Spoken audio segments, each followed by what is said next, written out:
Welcome, everybody. Welcome. This is the No Huddle. No timeouts, no excuses. Championship Sunday is here. We have 4 teams left. 4. Down to 4 final teams in the NFL playing for the Super Bowl. So we start that off Sunday with the Broncos and the Patriots in Denver, followed up by Seahawks playing against the visiting Rams in Seattle. So we're down to the final 4. We'll talk about those games tonight. We'll talk about the head coaching situation in the NFL. We'll talk about anything that's going on NFL-wise. Again, this isn't a specific Raiders show, but of course we will end up talking Raiders because that's usually is in the chat for the most part. But it is open to all teams, fans of all the other teams in the league. So again, if you know somebody that's a fan of the other 31 teams in the NFL, have them come on over, check it out. Get them on screen. If they want to come on screen, I'll drop the link in a little bit if somebody wants to come in. I'd prefer it to be somebody that's a fan of another team at first so we can talk about the going on with their team, whether they're in the playoffs, they got eliminated last week, or they got eliminated before the season even ended. So with that being said, let's check in with the chat. Let's see who's here. Make sure if you're a fan of another team, put it in the chat what your team is. Is your team the 49ers? Is it the Philadelphia Eagles? Is it the Raiders? Is it any other team? Just go ahead and drop it in the chat who you represent, who you want to talk about. So first we got Raider News Central in the house. What's going on? We got Jack Gustafe in the house. What's up? Daniel Berry's popping in. What's going on? Boston X, Patriots fan. I've had him on multiple times already. I'm sure we'll be bringing him in at some point because his team is playing in the championship against the Broncos Sunday. Sacktown Raider Mike is here. What's up, my guy? Let's see. Daniel Berry. John Parker's in the house. Let's get the show started, gentlemen. Absolutely. Accelerator's in the house. What's up?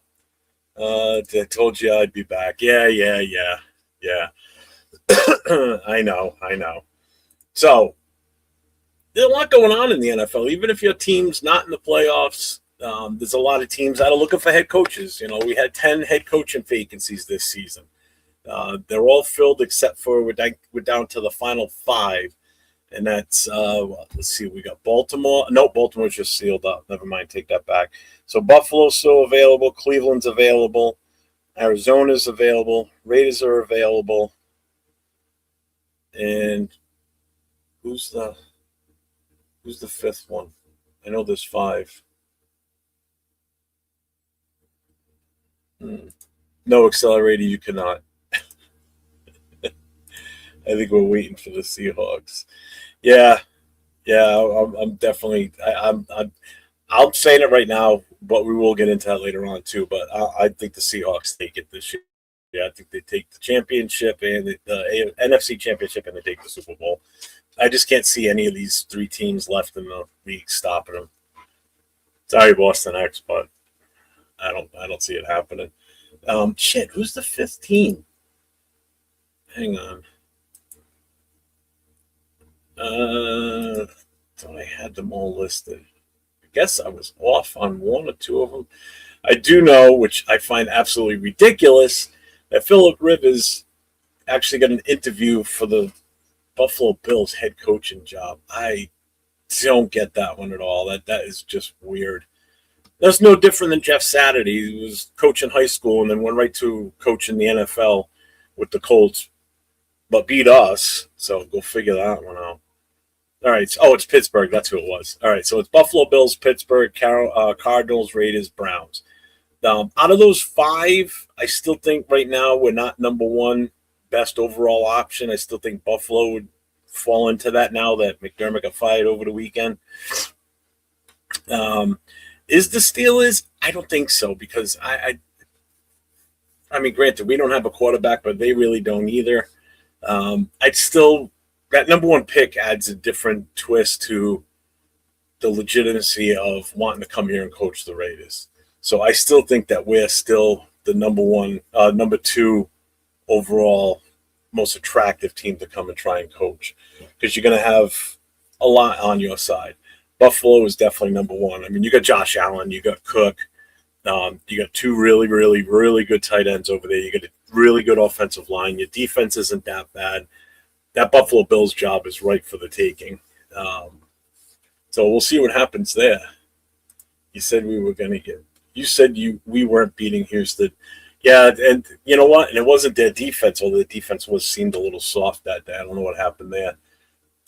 But it was C.J. Stroud blew that game. I'm sorry. I mean, he just didn't look good at all. So, Ray Travis is in the house. What's up, my guy?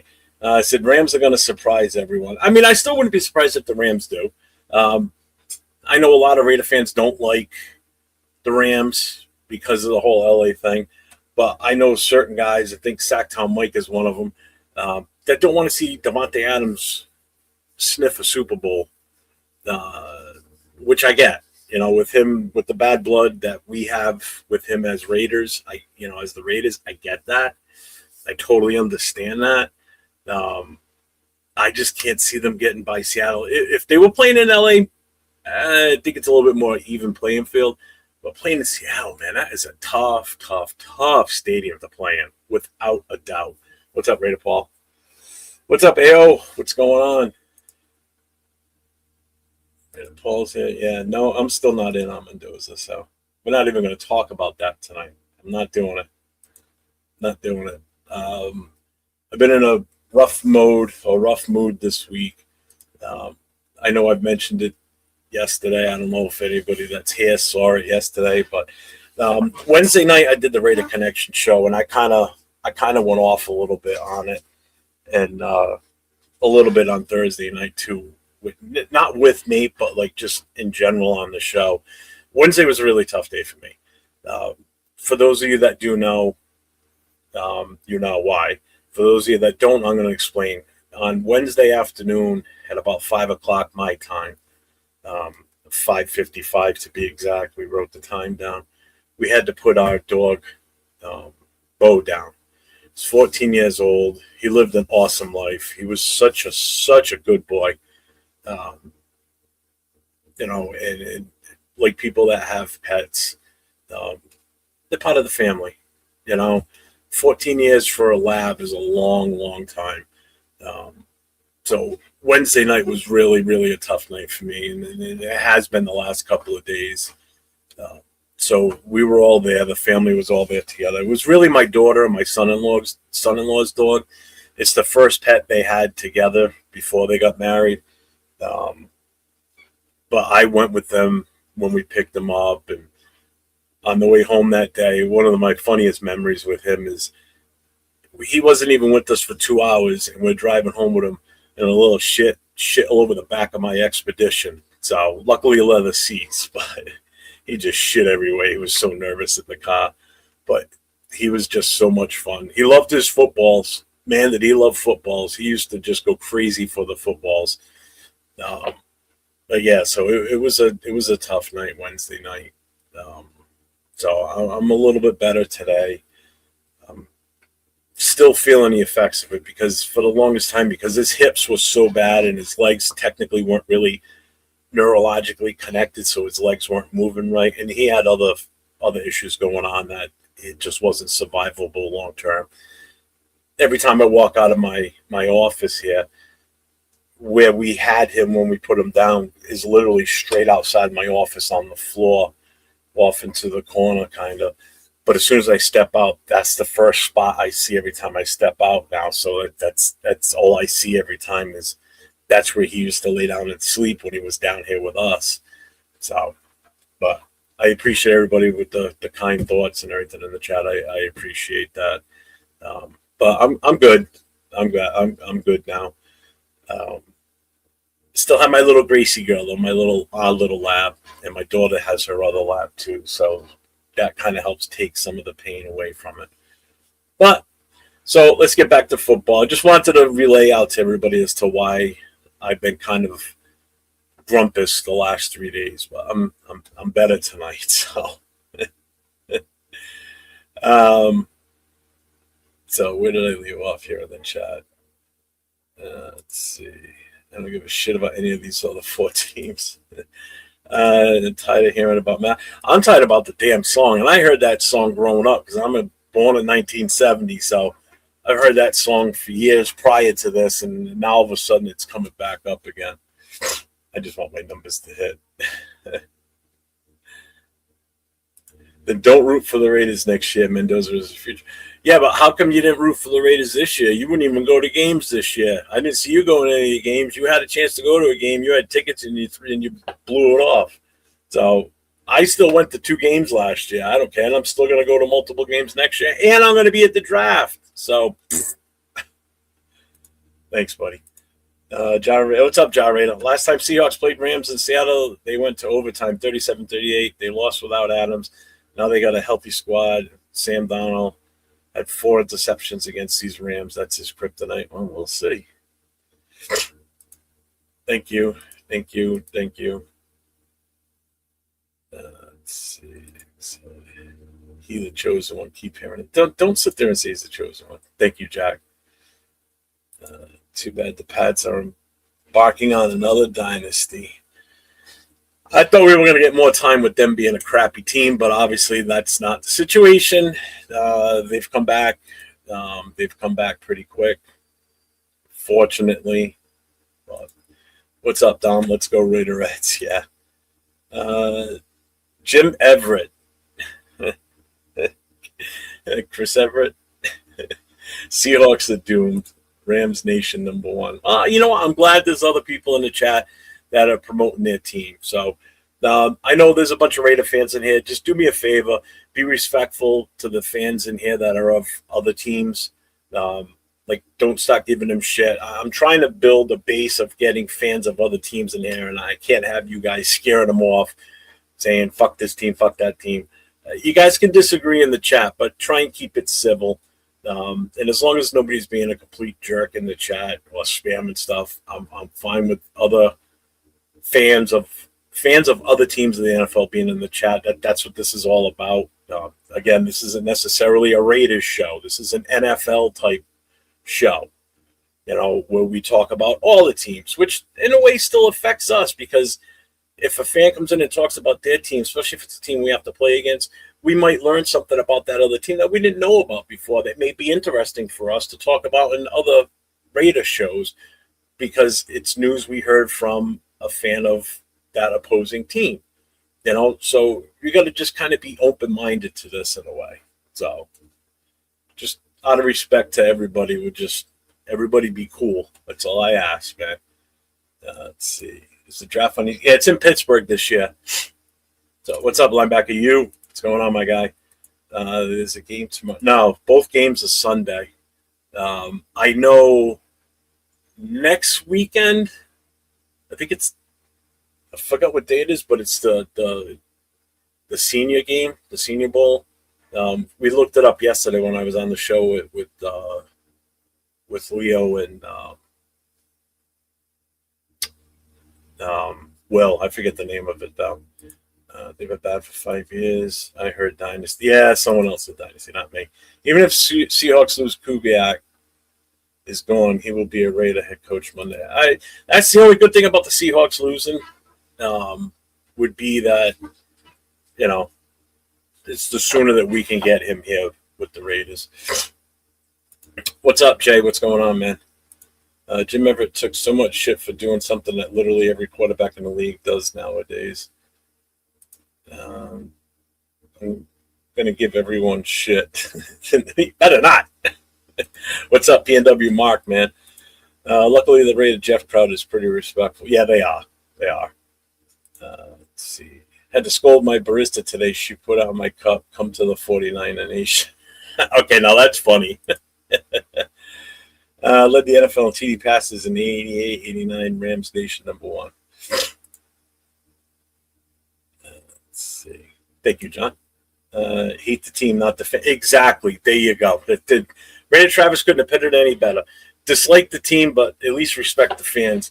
I mean, think about it. You go to another stadium, say you go to KC to go watch the Raiders KC game. You don't want the fans yelling and screaming and doing, giving you all kinds of shit. It's one thing to have banter back and forth, but sometimes it can be gone to a whole nother level, Let's see. What else is in here?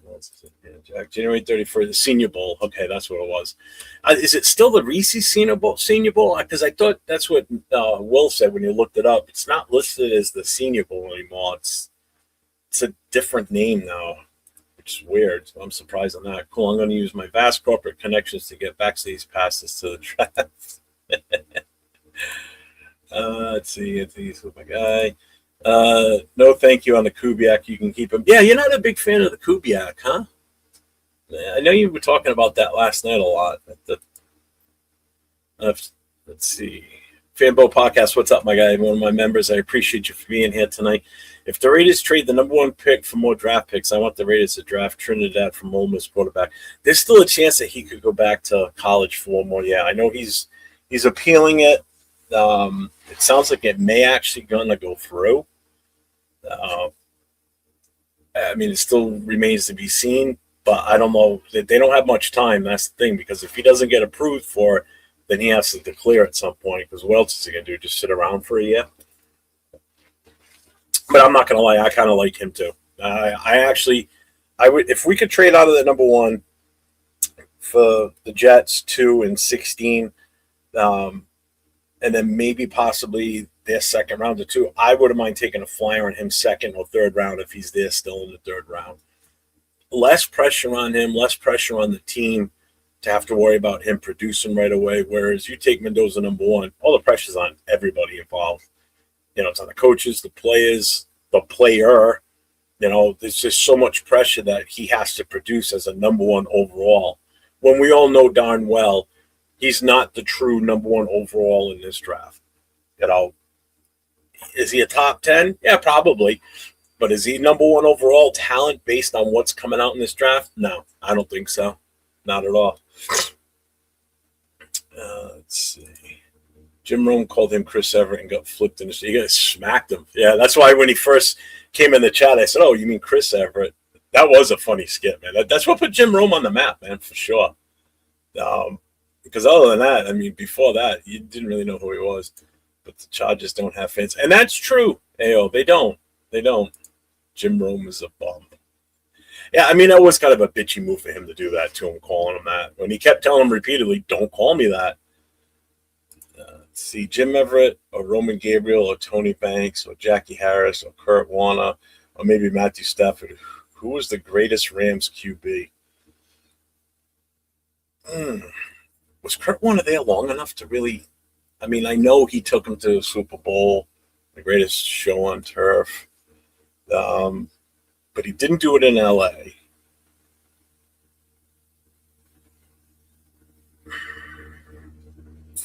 That's a good question. I mean, Matthew Stafford's going to be in that conversation. I mean, he did win a Super Bowl with them. I don't know, man. That's a good one. Kurt Warner was an MVP. Matthew Stafford could be this year's MVP, so that's still up for debate. Damn, that's a good question. Well, let's ask Jim Everett. Jim Everett, as a Rams fan, who would you consider to be the greatest Rams QB out of that list? So your answers are yourself, Roman Gabriel, Tony Banks, Jackie Harris, or Kurt Warner. And that's what I was thinking too, Mike. I as soon as I saw that name on there, that's the first one that I thought that came to mind as to being that guy. And he said Roman Gabriel. I agree. Your super chat from G-Fam. What size jersey do you wear so I can get you your Mendoza's jersey and your top 3 to 5 free agents you like for the Raiders? Oh, God. I'm not going to give you my size, but thank you for the $5 super chat, my guy. I appreciate you 100%, man. In your top 3 to 5 free agents. That's a lot of jerseys. And they're not going to be cheap based on the size I need. They're going to be bigger. Best thing Raiders could do is trade number 1 pick for more second and third rounders and keep Geno for the season. If they could take Chambliss and groom him for a season, I'm not opposed to that either. Jim Rome is a man's man, practically John Wayne himself. Of course, yeah, Baker Mayfield. Yeah, he comes in 2 days and fucking beats us, right? Yeah, Roman Gabriel, I was seriously considering him too, Mike. He was there for a while.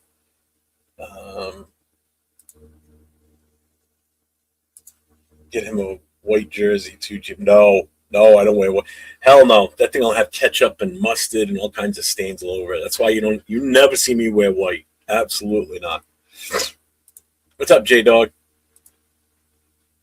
No, it's a second question. Who are your top 5 free agents you like? If top 5, I would have to go with, Linderbaum's my number 1, without a doubt. But again, that's going to be a tough sell. I think that's going to be a tough one to get now. Same as he wants to go to, what do you call it? He's already talked about possibly following Harbaugh to the Giants. I don't know. Because Baltimore, I think we could get him easily from Baltimore unless they franchise him. But I don't think they're going to. But the cost, they don't have the salary cap. That's the issue for them. They're not going to be able to afford that, which is why I think there's so much talk about Lamar Jackson being talked about in trading too. So there's that with Baltimore. But yeah, Linderbaum is my definite number 1. I'm looking at just offensive linemen first, to be honest with you. 1 wide receiver, maybe 2 that I wouldn't have an opposition to bringing in would be like Everett from Tampa Bay would be a good option. That veteran, true number 1 wide receiver that would really help these young guys. Pickens, but he comes with baggage, off-field baggage, and locker room issues, which is why he was let go from Pittsburgh so quick and shipped off to Dallas. But if we're talking offensive linemen, you got to even look at someone as simple as like even Pimpkins, the right tackle from the Chargers. He had a good year last year. He single-handedly shut down Max in that game earlier in the season. Max, he was one-on-one. It wasn't like he was doubling up with someone else, like with his guard on Max.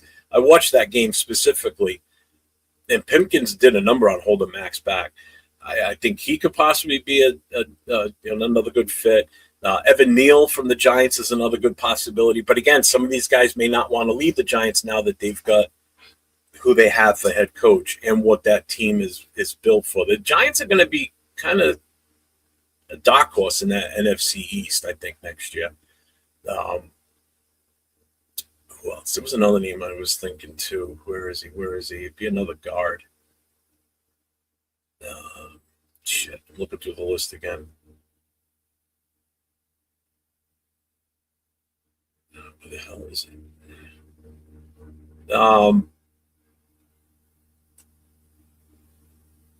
He was further down on the list too.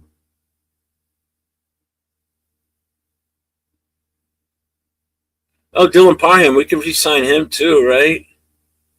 Bring him back for another year. Might as well keep freaking Forsythe while we're at it. Where's the kid? He's from Cleveland. No, not him. Not him. No, not him. Tevin Jenkins. That was the other one. The guy from Cleveland. That was the other one I was kind of looking at too. I know it's tough with the Pickens thing. Like I said, he's got issues.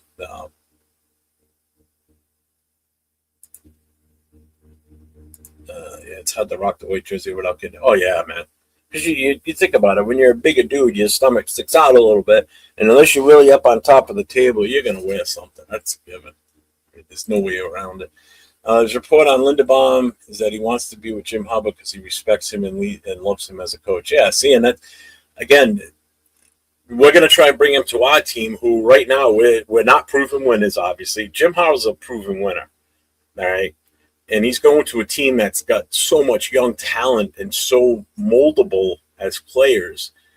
Whereas he doesn't have that in Baltimore anymore. You got an aging quarterback that's injury prone. You got a running back that's up there in his years now too. Defense, yeah, the wide receivers are like almost non-existent now in Baltimore. They're not that great anymore.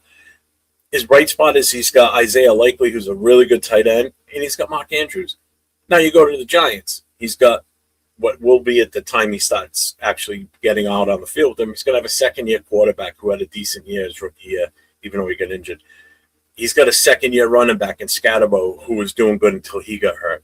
He's got Tracy, the running back, who had a hell of a season taking over for Scatterbo. He's got Malik Neighbors. He's got a young defense, a young, good defense that didn't have Thibodeau most of the year last year. Remember that? He was out injured on and off throughout the season. So now you add in that draft pick that they have. They've got a fairly high draft pick. They add on some more defense or offensive firepower. I'm telling you, that team is they're going to be good. I'm telling you, they're going to come out of that division pretty damn good. Money talks for Lindenbaum, but loyalty coaching is strong. And that is it, Yeah, I know a lot of people are sour on Pickens. I get it. It's very important we sign him to a big contract, yeah. If Raiders want someone as their next head coach from the Rams or Seahawks, do they take their shot with the losing team coach or wait? So if it's all right, so then that means we're talking Kubiak or LaFleur in this case between the two. So my take on that is I would still wait till after the Super Bowl. Even if you're still kind of really leaning towards LaFleur, I want that one-on-one face-to-face interview with Kubiak and LaFleur, which we haven't been able to have yet.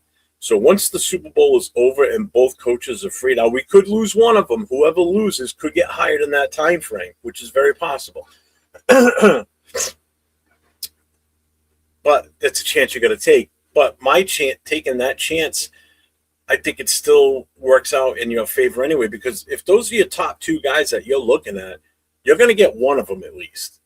Is one any higher than the other? Is one worse than the other? I mean, who knows at this point?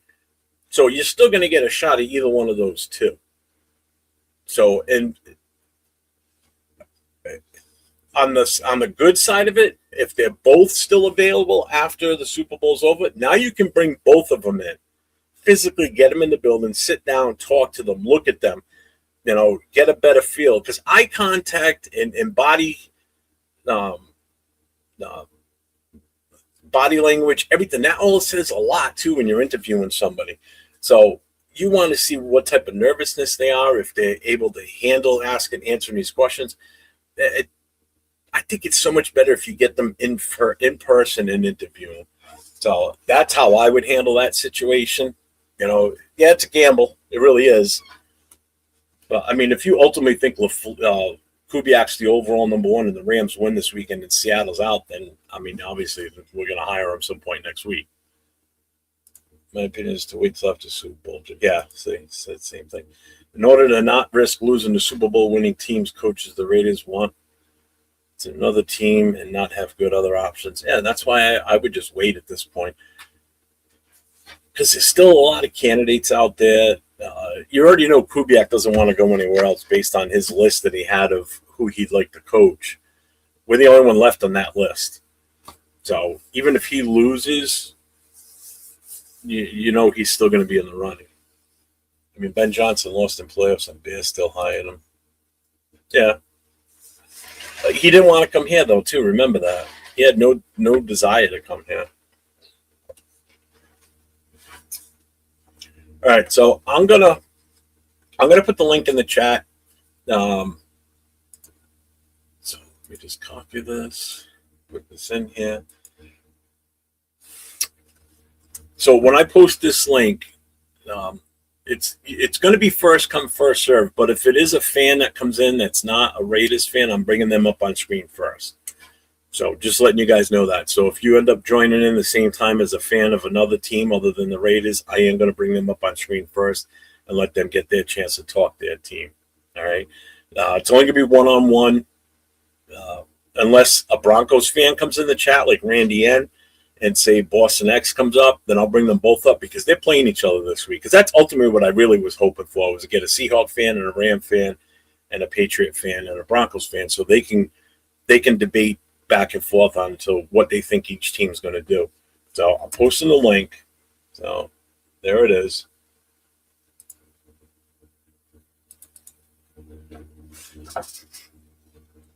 So let's ask this while we're kind of hanging here.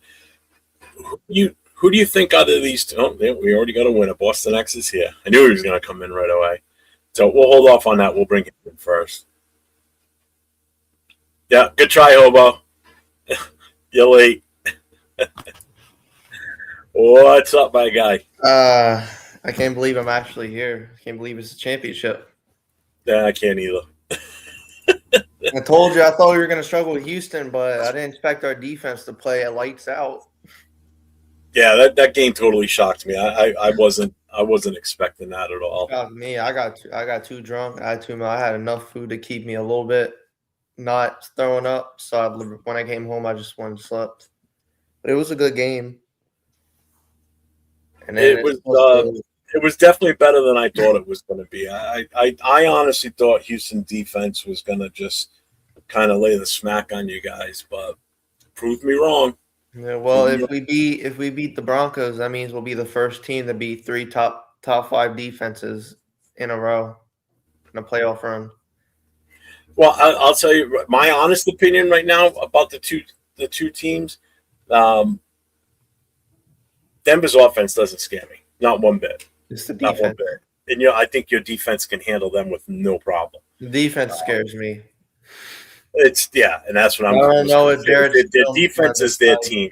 Yeah. Yeah, the defense is definitely their team. There's no two ways about it. Now, the one thing that doesn't really concern me with Denver's offense, but makes me feel like they might be better than everybody's thinking with Stidham in there, is Sean Payton doesn't. He's not second guessing anything with Stidham. So Stidham's used to that Yeah. system. All right, he's been there for a couple of years already with Sean Payton, so he's familiar with it. But he You hasn't know, so played since the 2023 well, season. and that's just it. He hasn't had game time experience, but he still is overall familiar with the system. He's been in that system for multiple seasons in different organizations and everything. So it's almost like it's basically a perfect example of why the Colts brought um, Rivers in, because that's the same system he ran when he was still playing. Yeah. Because the coaches that were in Indy are some of the coaches he had when he was still playing. So this is a system he was very familiar with. He didn't have to learn much of it. He just kind of had a refresh, and he stepped right in. Wasn't enough to help them make the playoffs, but it's still, it still made them better than if they went a different direction with a quarterback. Yeah. So I mean, it's almost the same situation here with Denver. But yeah, their defense is a Surtain is a nasty, nasty player. Their defense scares me, but last time I said a defense scared me, we beat them. As soon as the Bears drafted Caleb, I said there goes Ben Johnson next year, and it happened. I told fans Brady did his part getting an interview, but we weren't going to get him. Yeah, C.J. Stroud pulled his best Geno Smith impression. Oh, he pulled who was that quarterback you drafted that watched no film? Jamarcus Russell. He pulled a Jamarcus Russell. Well, if you go by current quarterback standards for us, he pulled the Geno Smith. Geno Smith's persona was multiplied throughout this past weekend with quarterback play by other NFL quarterbacks. Yeah, but the thing is, Geno he could wasn't throw the only. interceptions. Well, it wasn't just C.J. Stroud that played like Geno Smith this weekend. There were other quarterbacks this weekend that kind of played like him, and it's just like you sit there going, when did this team get Geno Smith? When did he stop Caleb playing? almost pulled it off, but of course they couldn't just take the 2 points on Yeah. a 2-point conversion. I would have went for it. I would have not kicked the field goal. All right. So I'm going to ask you a specific weather question. Okay. Don't ask me about weather. It's supposed to be 3 degrees in Delaware tomorrow. Okay. Well, we're going to get to this. Hold on. Watch. So you guys are playing in Denver, which is not. I mean, it's obviously a cold area and everything, but it doesn't look there's going to be kind of heavy snow in the area. Now, you fast forward to Sunday here in New England. We're about to get walloped with snow here. We're talking up to possibly 2 feet plus in this area. And again, where I'm sitting right now, 20 minutes in that direction, actually that direction, if you're looking to my left, so up that way, is Foxborough Stadium, literally 20 minutes away, not even, okay? So if I'm in the 2-foot section where I'm at, they're going to be in that 2 feet of snow section. So would you have rather than be playing here at home in that, or playing on the road in Denver where there's possibly not going to be any, or if not at nowhere near as much snow as what we're going to get hit with? Oh, here. You would have rather played here? Yeah. See what happened? We did well, shoot. Don't you dare say it. Don't you dare say what I think you're going to say, because if you do, I will. I don't know what I was going to say. Never come back on the show again. I don't know what I was going to say. I don't know what you were thinking. Oh, you know what I was thinking. So. Oh, the Gen Z stuff you will be doing? Yeah. I'm not saying that. I'm not that stupid. No. I hate it. I was just saying, last time we played Denver in the championship, they won, and their backup quarterback was Peyton Manning, and he won. So I'm scared. Their backup quarterback? He wasn't that backup. Season it was Peyton Manning. He wasn't Denver's backup. He was a starter. Denver's backup towards the end. So when he started the AFC Championship, he was the backup. What are you talking about? He retired after he won. The same year, the year last time we played them was the year they made it to the Super Bowl. And Peyton Manning was the backup that year towards the end of the season. What? He was never the backup. Yeah, I watched the video on it. Peyton Manning, towards the end of the season, Peyton Manning got benched that season. That they won. Are you sure about that? I don't ever remember him getting benched.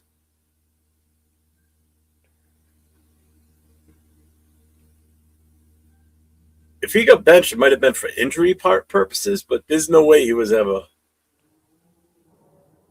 Yeah, there's no way Peyton was not the starter.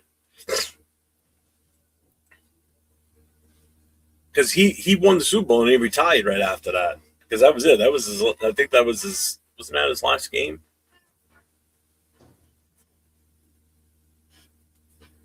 Towards the end of the season, Brock Osweiler started, and then they said Payne was starting for the playoffs. So technically, he was a backup towards the end of the season. That had to be injury related. There's no way he was playing bad enough to be benched. I don't see that. So you got a question here. Question to Patriots fan. What's his thoughts on Sean Payton drama telling his fans they can rest during Super Bowl? Man, I watched the podcast they had Marcus Jones on a podcast with Ryan Clark, and Marcus Jones talked about it. He said they can also, I think he was either Booty. I think it was Booty said they can rest in Cancun as well. Yeah, I saw that. Either way, I don't know why you're talking shit. If you lose, it's going to look so funny. I mean, it's one thing to have confidence. I get that. Confidence, like, yeah, we're going to go in there, we're going to win. But when you start doing that and saying something to the other team, you know, like yeah, they'll be able to rest once they're in Cancun. They can watch the Super Bowl. That you're treading in a different situation there, because now all you're doing is getting the other team fired up now. Yeah. You know, you're going to piss them off, and this is where they're going to come out for blood, you know, especially, again, with the defense that's as good as theirs. Don't do that. Especially when you're the offensive wide receiver. You're the wide receiver and you're saying this. You don't think you're going to get your bell rung on Sunday? You know they're going to be looking for you. Well, Payne was like, "Oh, we're gonna rest 2 weeks," and then Keyshawn Boutte was like, "You could also rest in Cancun."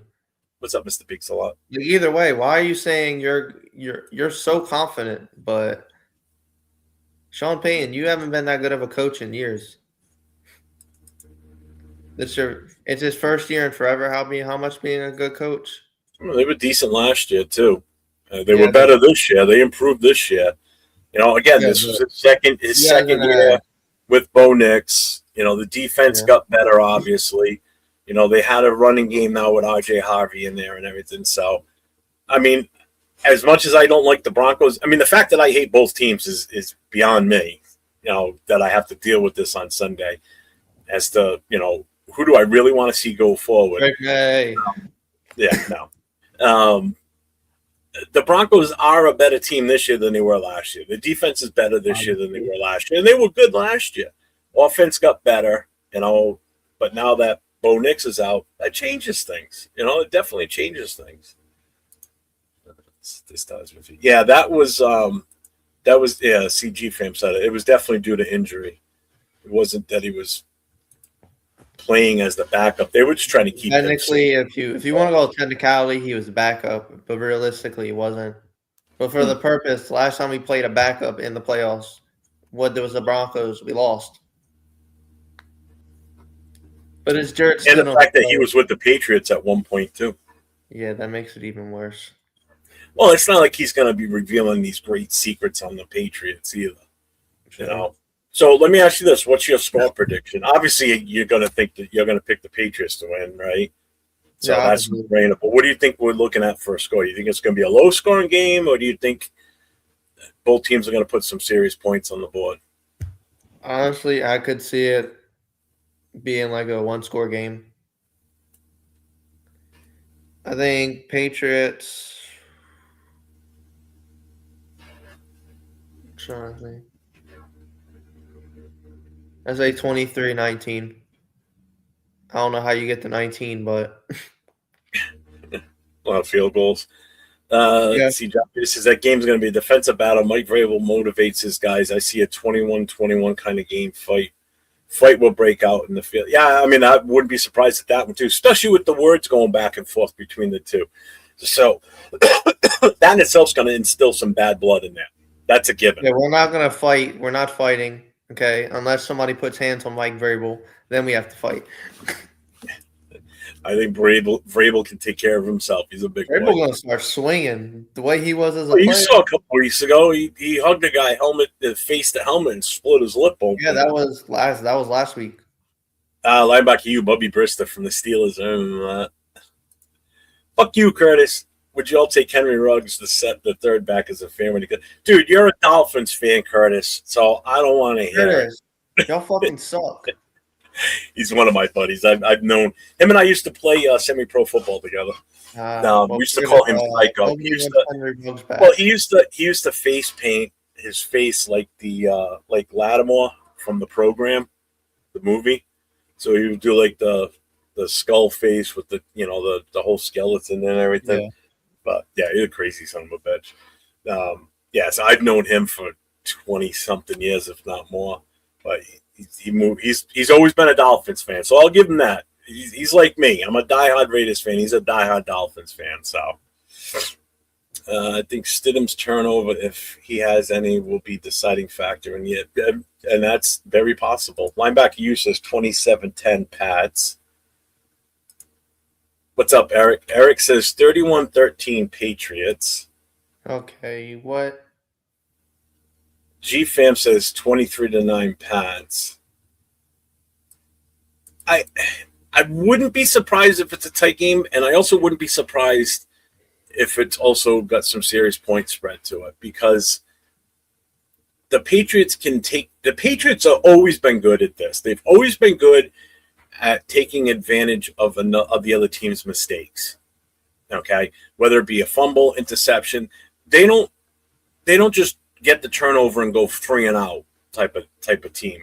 They've always been a scratchy, fighting type team that will do its best to extend the field, move the ball down, and at least get something out of it, whether it's 3 or 6. As long as you come away with some points, that's all that freaking matters.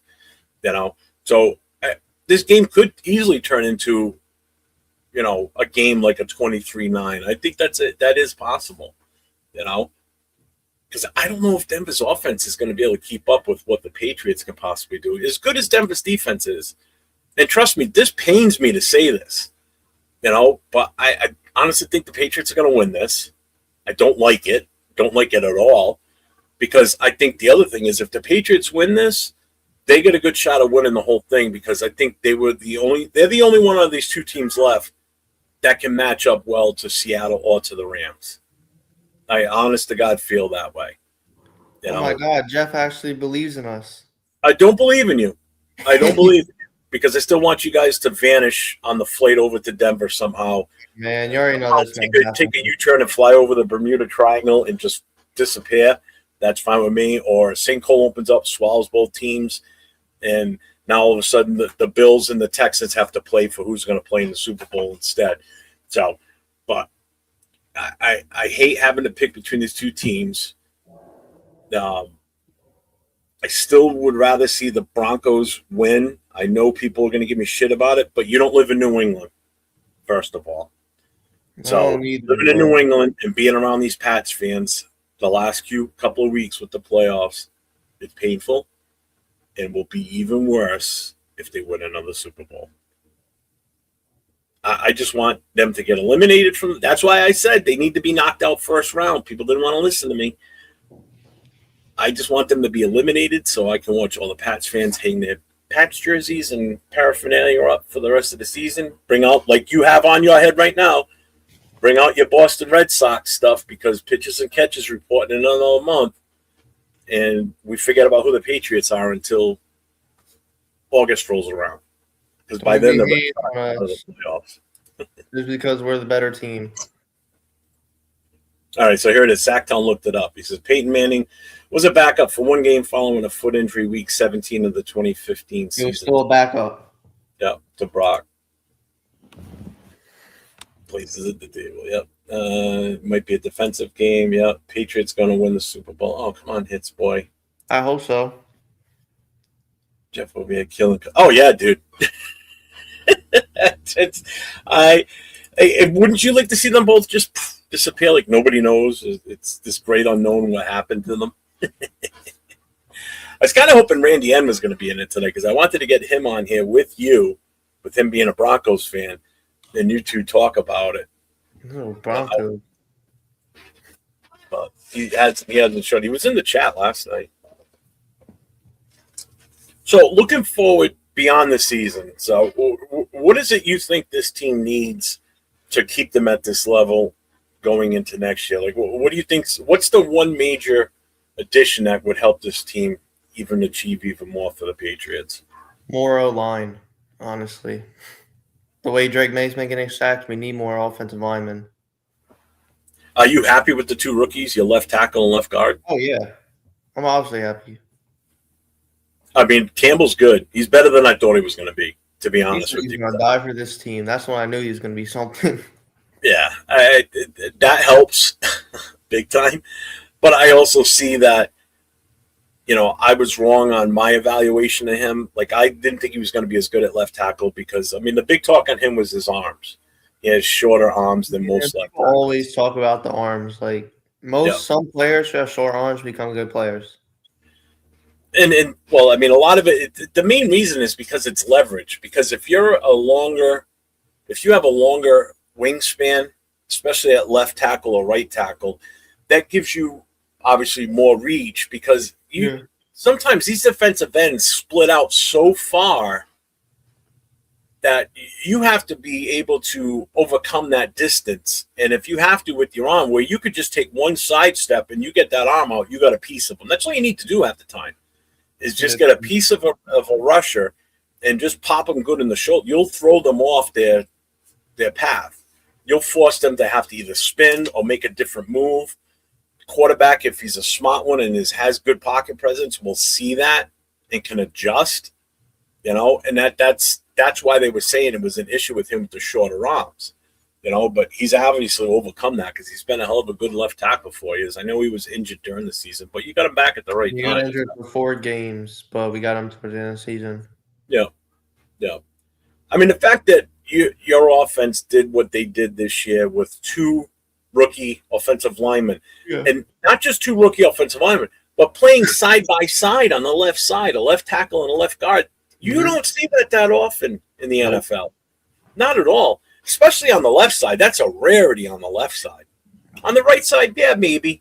Unless you got a left-handed quarterback. But on the left side, that just goes to show you every position filled, all the sides. Because don't need Drake May getting sacked 40-something times in a season. Oh, here's a question for you. Tom Brady, Steve Grogan, or Drew Bledsoe, who is New England actual favorite QB of all time out of those 3? My favorite all time is Drew Bledsoe. I can't speak for all of New England, but most would probably say Brady, especially my age. But they're going to go with what they're familiar with. Now, me being around during all 3 of these guys, Grogan was a different breed compared to those 2. Grogan was a guy that he actually had more mobility than the other 2 did, by far. He took a lot because again the game was different when he was playing. He took a lot of abuse back then. I mean, a lot of abuse. I mean, he was getting beat up left and right, but he also had one of the best offensive linemen that ever played the game in John Hanna on the left side. So that also helped him too. Didn't put up like tremendous stats, but he also had good receivers back then. You had Stanley Morgan, you had Irvin Fryer. I mean, the team was decent. You know, they just couldn't piece it together.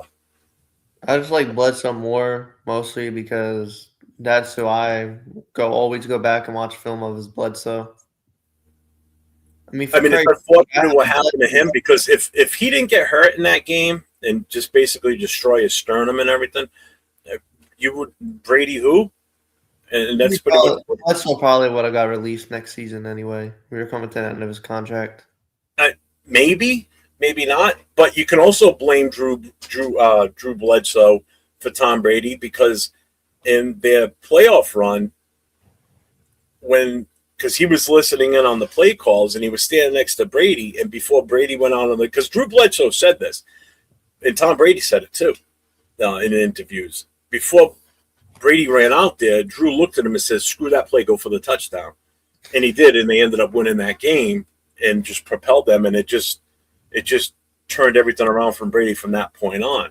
So not only did he get injured, allowing Brady to get in the game, but he also gave him like the just screw it, go for it. You know, Bledsoe's telling him this, telling Brady, go for it, even though he knows he's losing his job now. Yeah. Short arms, John Randall, Tony Baselli, Lyle Alzado, Anthony Munoz, Richard Webb. Pretty sure arm length only matters at table tennis. Yeah, but Lyle Alzado's defense, that's different. Offensive line, that's different. Tony Baselli. It also matters in basketball because you have long arms to defend people. Like Manu Bol, his arms are as long as I am tall. Victor, he's like 7 foot tall, plus his arms make him 10 foot tall.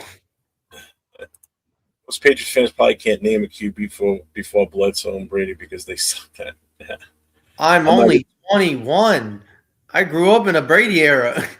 You expect me to know every quarterback? Huh? I was like, they expect me to know every quarterback of the Patriots? No, if you know your history, you will.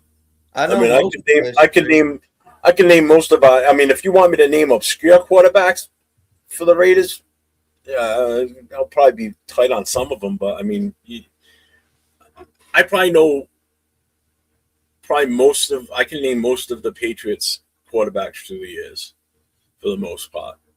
You know. Do you know Jim Plunkett was your quarterback at one point, number 1 pick overall? Obviously. Yeah. I'm not that dumb. I know, I did say you were. Linebacker says Ken Anderson or Boomer Esiason or Carson Palmer or Jeff Blake or Pretty Boy Joe Burrow. Who you got for Bengals greatest? Carson Palmer. No. I'm just joking. I mean, Ken Anderson, again, played in a different era. Ken Anderson was, at the time, he was probably one of the top quarterbacks in his era, that's for sure. The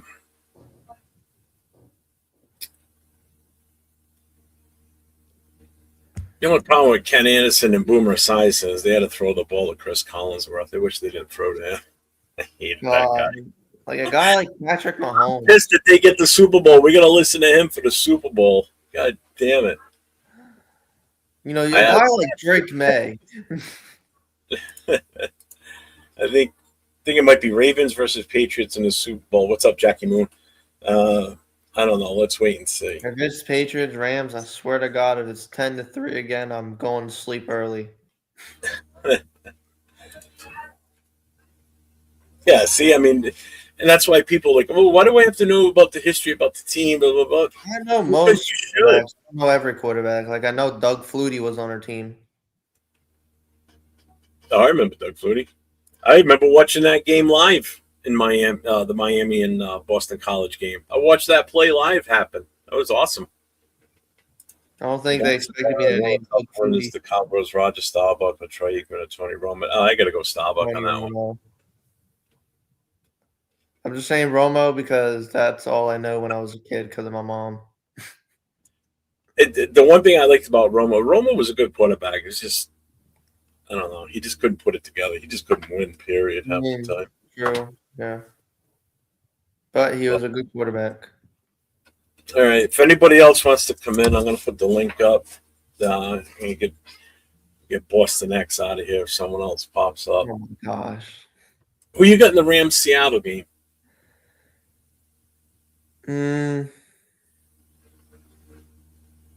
I say Seattle, but I want Rams to win. Now, are you saying that because you think it's the easier team for the Patriots Yeah, to beat? obviously. Obviously. Well, either way, it's going to be a rematch for the Patriots because they played the Rams in the Super Bowl and they played the Seahawks in the Super Bowl. Well, if we beat Seattle's #1 defense, that means we're just the best team overall ever. Here we go. 7 rings.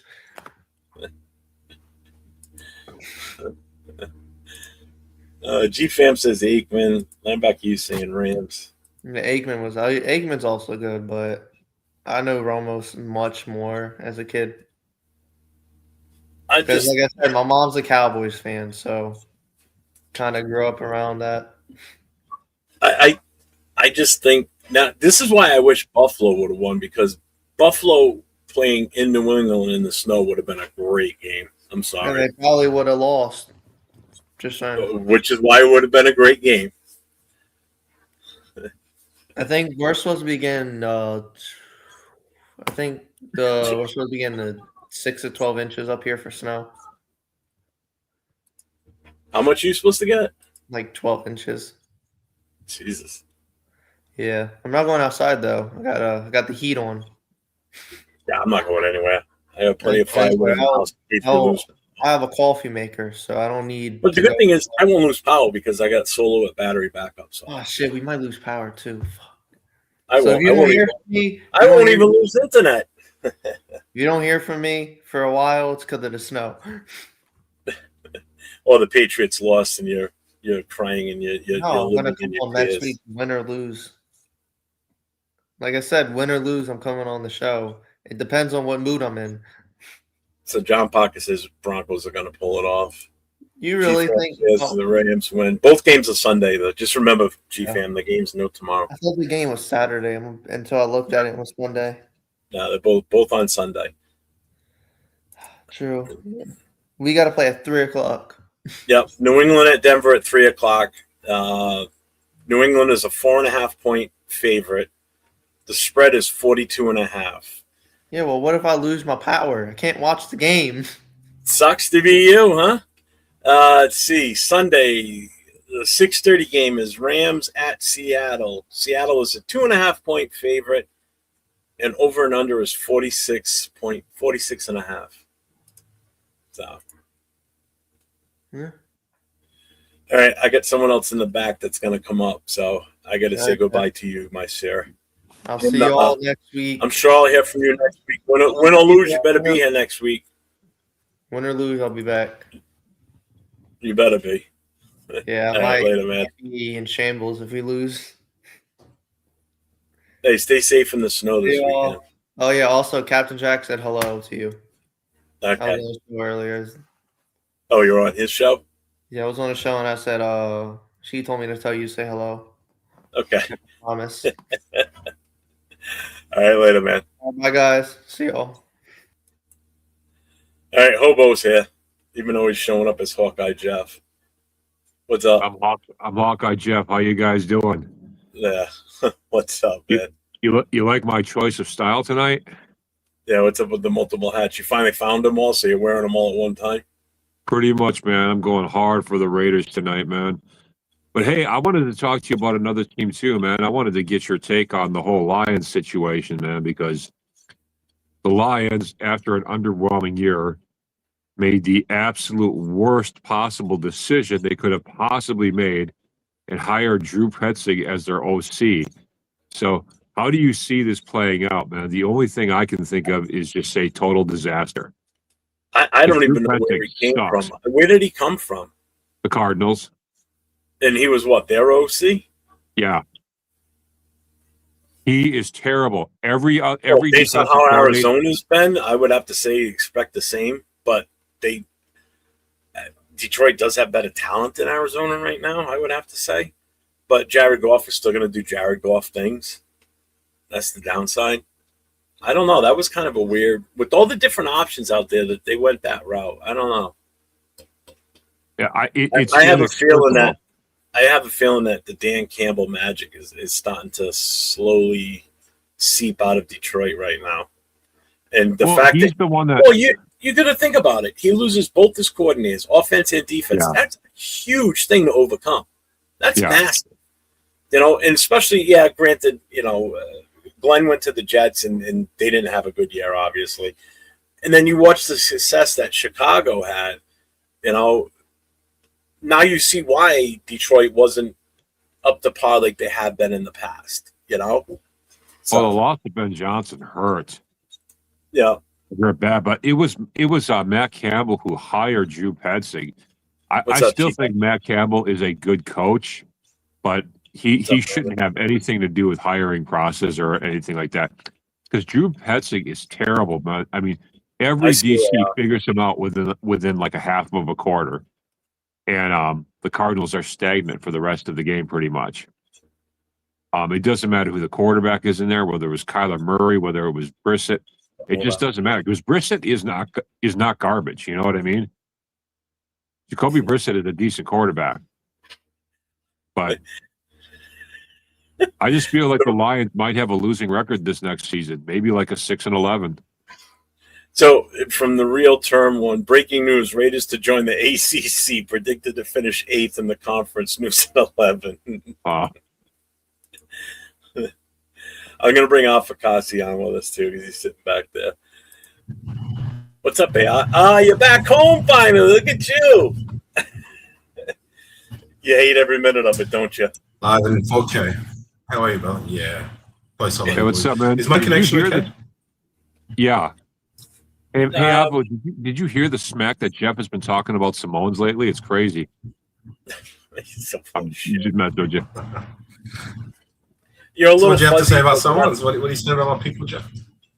He said he could whoop 5 Samoans by himself, no problem. That's what he said. Yeah, if they're all midgets. Yeah, I'm sure he can. Even they might have a hard time. Ain't no such thing as a midget Samoan. Exactly. There we go. Perfect. No, I have never seen a Polynesian that wasn't huge. Woman. When I was in Vegas, I walked past this woman who I noticed was Islander, and she was bigger than me, not obese, but she was jacked and taller. And I had to stop for a minute and be like, whoa, I can appreciate that. So yeah, Jeff, right here, this is my favorite Raiders beanie that I have ever had, man. I love this one. Was that gray? But Jeff, where do you see the Lions going then? I don't see them being any better next year. I really don't. I mean, you gotta look at what division they're in too, man. That's a tough division. The Bears are gonna be good again next year. They're probably gonna be even better.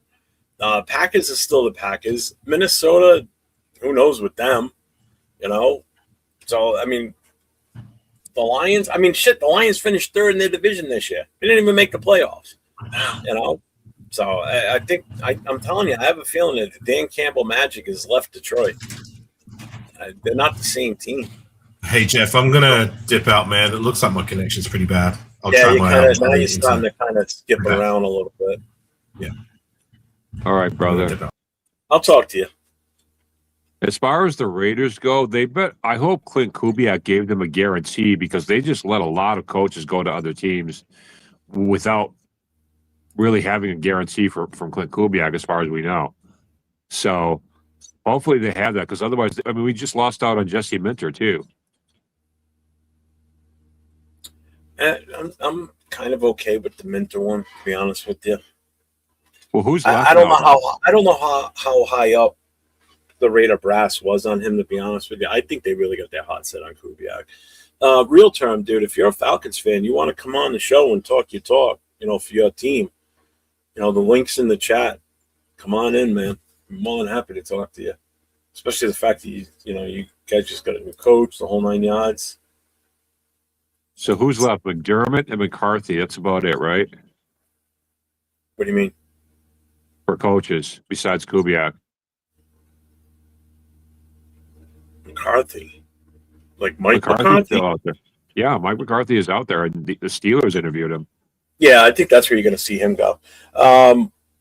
No, you still got Webb still out there. LaFleur still out there. Kubiak, Dayball's still out there. I know he just interviewed for the Bills job. No, Joe the Packers just re-signed LaFleur. No, Matt LaFleur, not Mike. No, Mike LaFleur. Oh, okay. Yeah, okay, Yeah, the one yeah. from the Rams. Okay, yeah. You still got Joe Brady as an option. Yeah, Dayball, McDermott. I mean, yeah. even Yeah. Mike McDaniels is not out of the question yet. It Didn't he just get hired by the Chargers? doesn't matter because it could be him moving up to a head coach. He can still leave. I don't think he signed anything yet either. So he wants to walk out. It happens it's happened in the past too. I mean, Jesus Christ. You had Belichick slated to be the Jets head coach, and he bailed on them with a napkin saying, I resign. Boom, done. Afakassi's back. Oh, you're definitely stable now. Oh, shit, yeah. What the hell was it? I thought we were rid of you, brother. My home internet hasn't been too great lately. I don't know what's going on there, but I'm just going to take my mobile internet. Anyways. Yeah, now you're nice and smooth. Before you were kind of fuzzy and like jumpy. So, Alpha, do you keep up with other teams at all, or just the Raiders? Nope, don't care. Although I have been watching a lot of when I was back in the States, I was watching a lot of the college football just to keep up to date with who we could potentially take in. So I have an invested interest in that. And salute to you, Pete. Once I've nestled in, I'll set something up on my own channel. I just got back 2 days ago, so I'm still trying to find my feet. Gotcha. So did you fly straight home from here, or did you stop somewhere else and then go home? So I stopped on the East Coast and then from the East Coast back home. I think someone got me sick on the goddamn plane. East Coast Australia, you mean? Yeah. I was going to say, you came to the East Coast here and didn't tell me, I'd be fucking pissed. I'd drive the 3. If you landed in New York, I'd drive the 3 hours just to hang with you for a couple hours and then go home. Well, maybe next time. I'm jealous. Have you been to Vegas yet, Jeff? To meet you while you were here. Have you been to Vegas yet, Jeff? No. Last time I was in Vegas was 1985. So, you should go, man. You should go. Oh, I know. Trust me. It's a great experience. Wow. Well, it's like people are like, oh, why don't you come to Bakersfield? All right. Now, in all seriousness, why would I go to Bakersfield if I haven't been to Vegas to watch a Raiders game? If I'm going to go out west, I'm going to Vegas first. Then I'll do all the other stuff afterwards. A lot of your Black Hole brothers. Sorry, Jeff. No, you're good. I was going to say, a lot of your Black Hole brothers in Vegas, they knew who you were. I was saying when I was meeting a lot of them, I'd say that I would, when they asked me if I knew any of the Black Hole members, and I'd mention you, they're, oh yeah, Jeff from the New England. Well, I made really good connections with the TNBC, the Nation's Booster Club. Marty, I don't know if you got to meet Marty and Tommy. Maybe by face, not by name. Yeah, because they came out here for now, I'd already known about them, and I've talked to them in the past. But Marty and Tommy came out for the Philadelphia game, and that's the first time I got to meet them in person.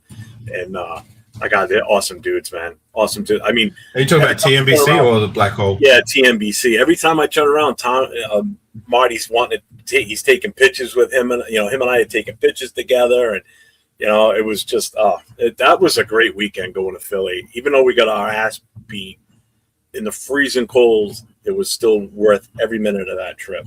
By far. Do you know Oso Raider? Who? Do I know what? Oso Raider on Instagram? He's the TNBC prez. I never met him, no. I don't know if it's zooming in. I can't see it. It's too blurry. I'm trying to zoom. Crying out loud. Oh, yeah. It's Oso Raider TNBC prez. So do you think the Raiders got some I've never met him. Oh, okay. Yeah, he was a cool guy. Yeah, do you think the Raiders got some kind of a guarantee from Clint Kubiak? Me? Well, either one of you, really. I'll let Afakasi because he hasn't had a chance to really talk much Raiders lately. Honestly, man, look, I'm just in wait and see mode. It's just like, all right, well, I'm going by no rumors. I don't care about who they're interviewing or what they're saying. Like, the only thing I care about is when they announce who's our coach. That's it. Well, Charles, I honestly think it's going to be Dayball. If they didn't get a guarantee from Kubiak, then they just let a lot of coaches walk to other teams now without a guarantee from Kubiak. So that's going to be a problem, maybe. What's up, Nutty Nate? Well, it's a huge uphill battle for whichever coach comes in, being that how poor our franchise has been for the longest time now. Plus, we were literally the worst team in the league last year. So Yeah, there's a lot against the new head coach taking over the reins and a lot of pressure to be able to Possibly the worst produce team in better. league history. But I guess like at the same time, how can we be any worse, right? yeah. Yeah. Anyway, it's up. Possibly the worst team in league history, man. No. Cincinnati Bengals went 0-16 with Hugh Jackson, so no, but not the worst. Detroit Lions back in when was Detroit that year? Lions They lost. had an 0-4 I think it was season. 2009 or 10 when they yeah. They I think didn't it was win the a year game just before the year. No, it must have been 2008 because it was the year before they drafted Matthew Stafford, right? For the number 1 pick. I forget what it was, but they also didn't win a game either. So yeah, no, we're by far not the worst team. This team this past season is still not the worst in Raider history because we did have a 2-14 season, so we at least won 3 games. And the fact that yes, we lost 14 games, but we had a chance. If we didn't win that last game against the Chiefs, we would have been 2-15, which that would have been a record for us, losing 15 games in the season because it's never been accomplished before. We've never lost 15 games in a season. We've lost 14, which we just matched. So this even wasn't the worst record one. Talent and just ability to move the ball and play, I think it was the worst. I think this was definitely worse than the Shell season. That's what I'm saying. That's what I'm saying, man. Like even our 2-14 team, they weren't this sloppy. No. What year was that? Was that 2000? Was that 2006? The year before we drafted Jamarcus? 2008, I think. It must have been 2006 because Jamarcus was drafted in 2007. That's what the year we had the number 1 pick. Must have been 2006. Say in a second what year that was. Well, we had a couple of 2 and 3 win seasons. We had like 5 seasons where we didn't win more than 5 but we games. only had one number 1 pick, so it has to be 2006. 2006. Yep. There was 2 years before Jamarcus Russell because we had Andrew Walter that year. The next year, Marcus was drafted 2007. Yeah, God, I haven't heard that name in a minute. Josh McCown was the starter in 2007. We went 4-12, and then Jamarcus's first year as a starter, 5-11, 2008. So we drafted him 2007. I told you, I know my history.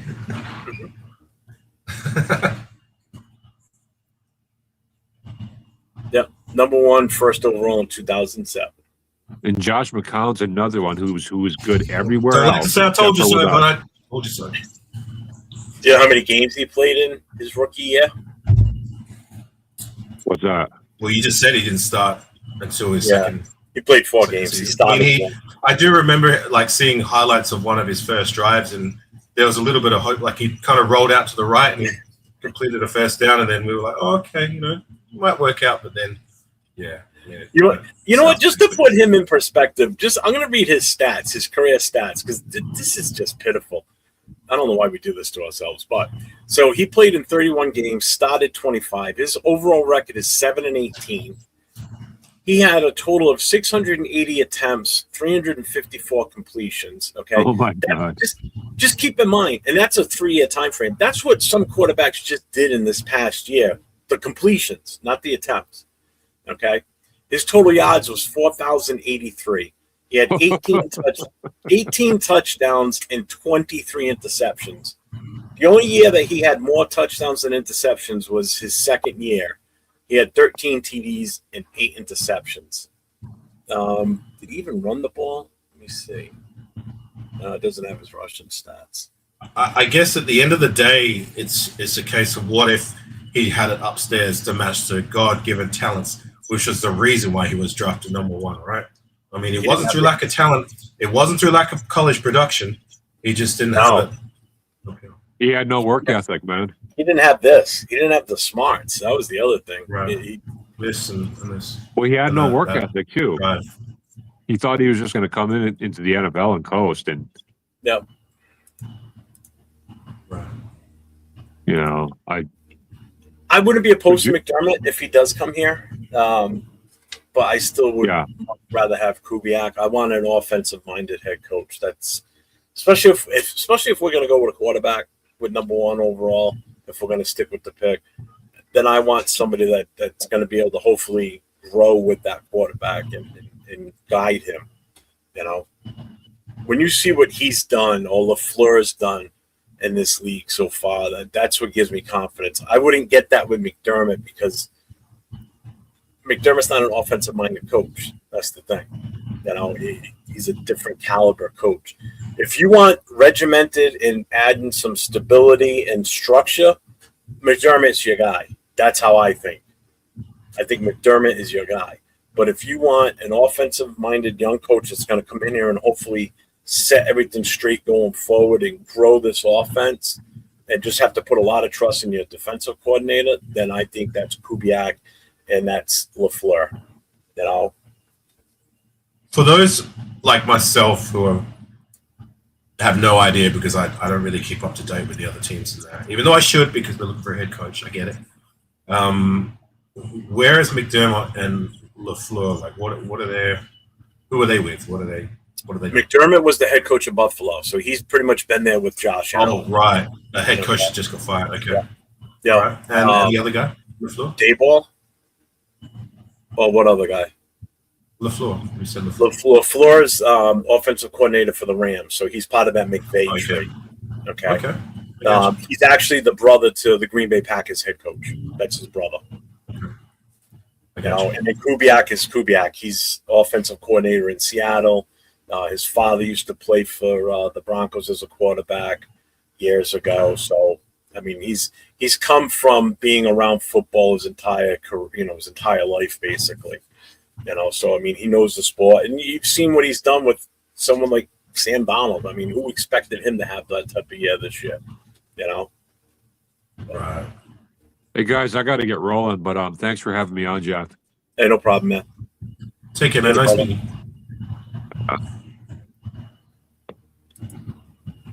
you. Yes, I mean, it's been I saw a stat the other day on head coaches in the league. So as of I think a week ago, in a full calendar year, it was a total of 18 head coaches relieved of their positions. So you had 8 last year, 10 this year. So when over half the league has had turnover in head coaches in a year's time frame. Like, just for instance, Mike Vrabel, he's only been in that position for 365 days. Once McDermott got fired, Mike Vrabel is the longest tenured AFC East quarterback, and he's only been there 1 year. Coach. You know, McDermott was the longest tenured head coach in the AFC East. You know, so now he's gone. You know, Mike Tomlin was one of the longest tenured head coaches in the league overall. Only the third Pittsburgh Steelers head coach, he's gone. You know, so talk about some serious turnover this year in head coaches, and not just the turnover, but the teams that let their coaches go. Like, yeah, I know Tomlin, he resigned. You know, Harbaugh, who's been a winning coach his entire there for the most part, and they fired him. You know, so he's a hot commodity, which is why he went to the Giants so fast. You know, I just like that we're taking our time, and we as the Raiders, I mean, we're not jumping at the first one, basically. Like, we could have already hired a head coach if we really wanted to, you know, but we're taking our time. We've narrowed it down. We know that Kubiak only has one team that's still available for a head coach that he had on his list. He had a short list, and we were on it. We're the only team left now. All the other teams have hired everybody. But we have to balance it out, Jeff, with, yes, I like that they're taking their time, but we can't take too much time. Because the longer we take, the less people there are going to be available. So I kind of want them to announce it sooner rather than later, just so we can get the guy we want, not the guy that we settle for like we did last season. Right. Well, I mean, the good thing is this weekend's games will probably tell a lot for us, meaning the Seahawks and the Rams, because those are the two guys that everybody's kind of hoping we get is either Kubiak or LaFleur. One of those teams is going to lose, so one of those coaches is going to be able to come in for a physical interview, and that's a different type of thing than doing what we're doing right now, basically, is a Zoom meeting, is what they're doing with these coaches now that are still in the playoffs. So they'll be able to do an in-person physical meeting and actually, take him out to lunch, talk to him, spend a whole day with him, just getting a feel for what his vision is with this team. If it's the winner that they're still interested in, we're gonna have to wait 2 more weeks. But I just like the fact that we're not just picking anybody. Like last year, we kind of got screwed because by the time we got ready to pick our head coach, there wasn't much for options. There weren't a lot of head coaches available that were worthy of it either. So we got stuck with Pete Carroll. I was in favor of Pete Carroll at first, but he lost me. He lost me after the first preseason game. That was it. I was done with him. That and his press conference just sealed his fate with me for the rest of the year. Look, let's just hope it's better, right? What's up, Alex? It's got to get better. Has to. This is I just want the playoffs over now. Only because the Patriots are still in it. I just can't stand them watching them be in it. Is there a team playing at the moment? Is there a game on at the moment? No, they're both Sunday. Okay. Patriots are playing at 3:00 my time, Sunday afternoon. So that's 2 in the morning for you, 3 in the morning, 3 in the morning for you. Right. So. To answer, God Family Raiders for life. Salute to you. What free agents do I like? I haven't looked too much into the free agents that could possibly be available. But I do like, from what I hear about Lindenbaum, the center from the Ravens, right? Jeff, right? Yeah, he's definitely the one that I've had slated as my number one must get, Right. and a lot of people do too. Because here's the best thing about it: if we were able to bring him in, your center positions buttoned up with him, and that allows us to keep JPJ at guard, which I think he's a much better player at guard than he is at center. I know Jack Henna wants him back at center so bad that he needs to understand that he plays the position better at guard than he does at center.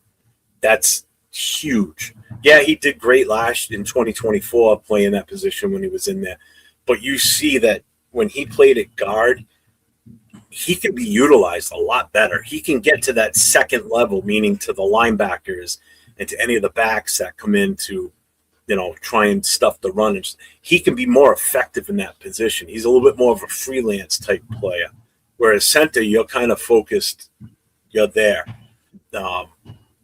But the problem with Lindenbaum, and we did discuss this earlier, is he wants to follow Harbaugh to the Giants. So now we have to compete for him with another team. Baltimore we could have beaten out in a price war for him, in a bidding war, because they don't have the cap. They've only got like $10 million in their salary cap because that Lamar Jackson contract is killing them.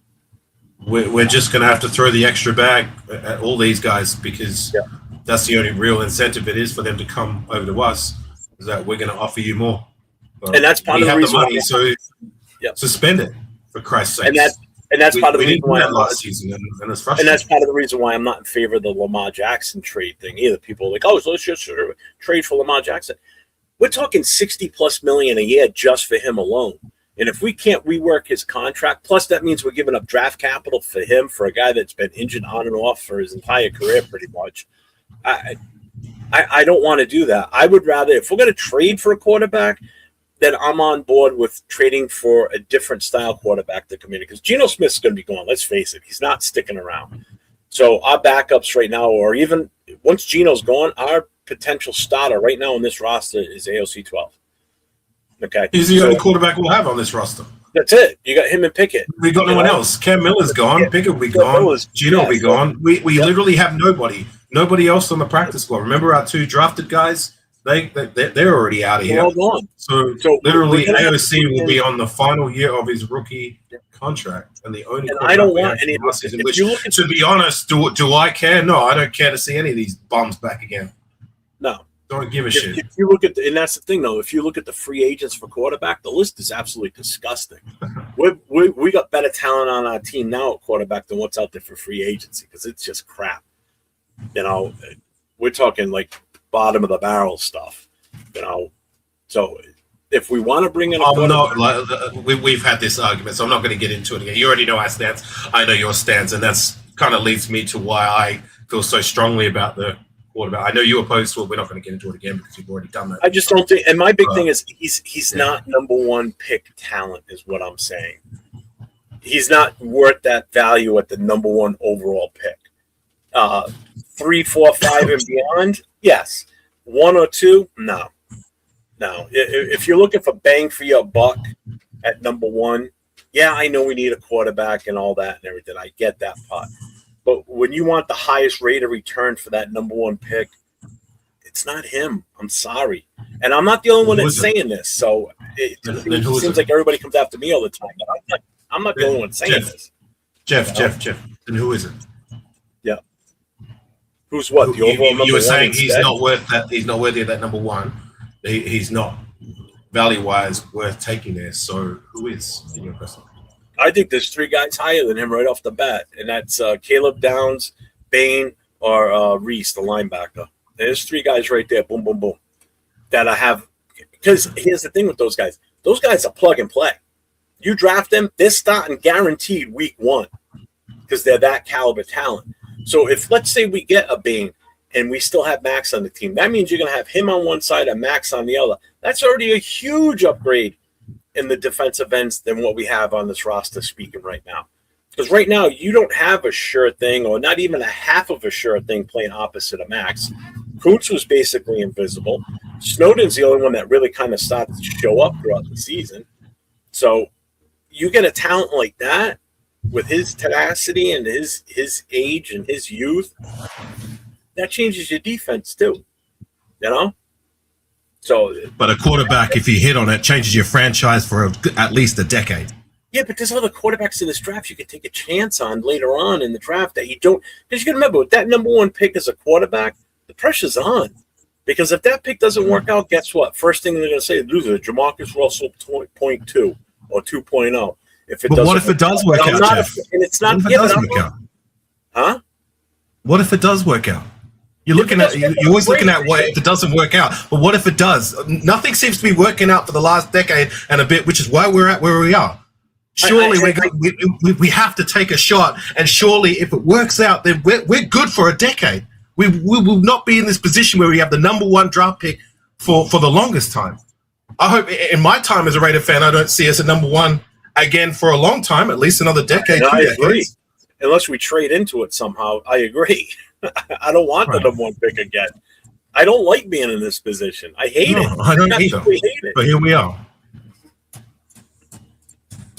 I don't know. And I agree with that, Paul. Look, I just, I'm not going to bullshit and say I know all the analytics, I know the stats, and I know the technical ins and outs of quarterback play. But I can only go by what my eyes see, because I watched quite a bit of college football there, specifically him. And I go with my gut, whether I'm right, whether I'm wrong. And I'm going to stand on this. I think Mendoza is the guy. He's going to be the guy who's going to take us to the promised land where we've been lacking for the longest time. And I'm going to die on that sword. And if it doesn't work out, I can live with that. I just want us so badly to take a chance, because we just haven't. We haven't taken a chance with the quarterback in the first round since Jamarcus Russell. That was nearly 2 decades ago. I'm so sick of it. I'm done with this quarterback, trying to find these veterans, trying to find the next Rich Gannon. It just doesn't work out. Just friggin' try. If it works out, like I said, the next decade, we're going to be sweet. If it doesn't work out, I can honestly live with that. At least we tried. That's all I'm saying. The downside is we had a quarterback, but our dumbass coach we had at the time screwed that up. All of our coaches, when he was here, screwed that one up.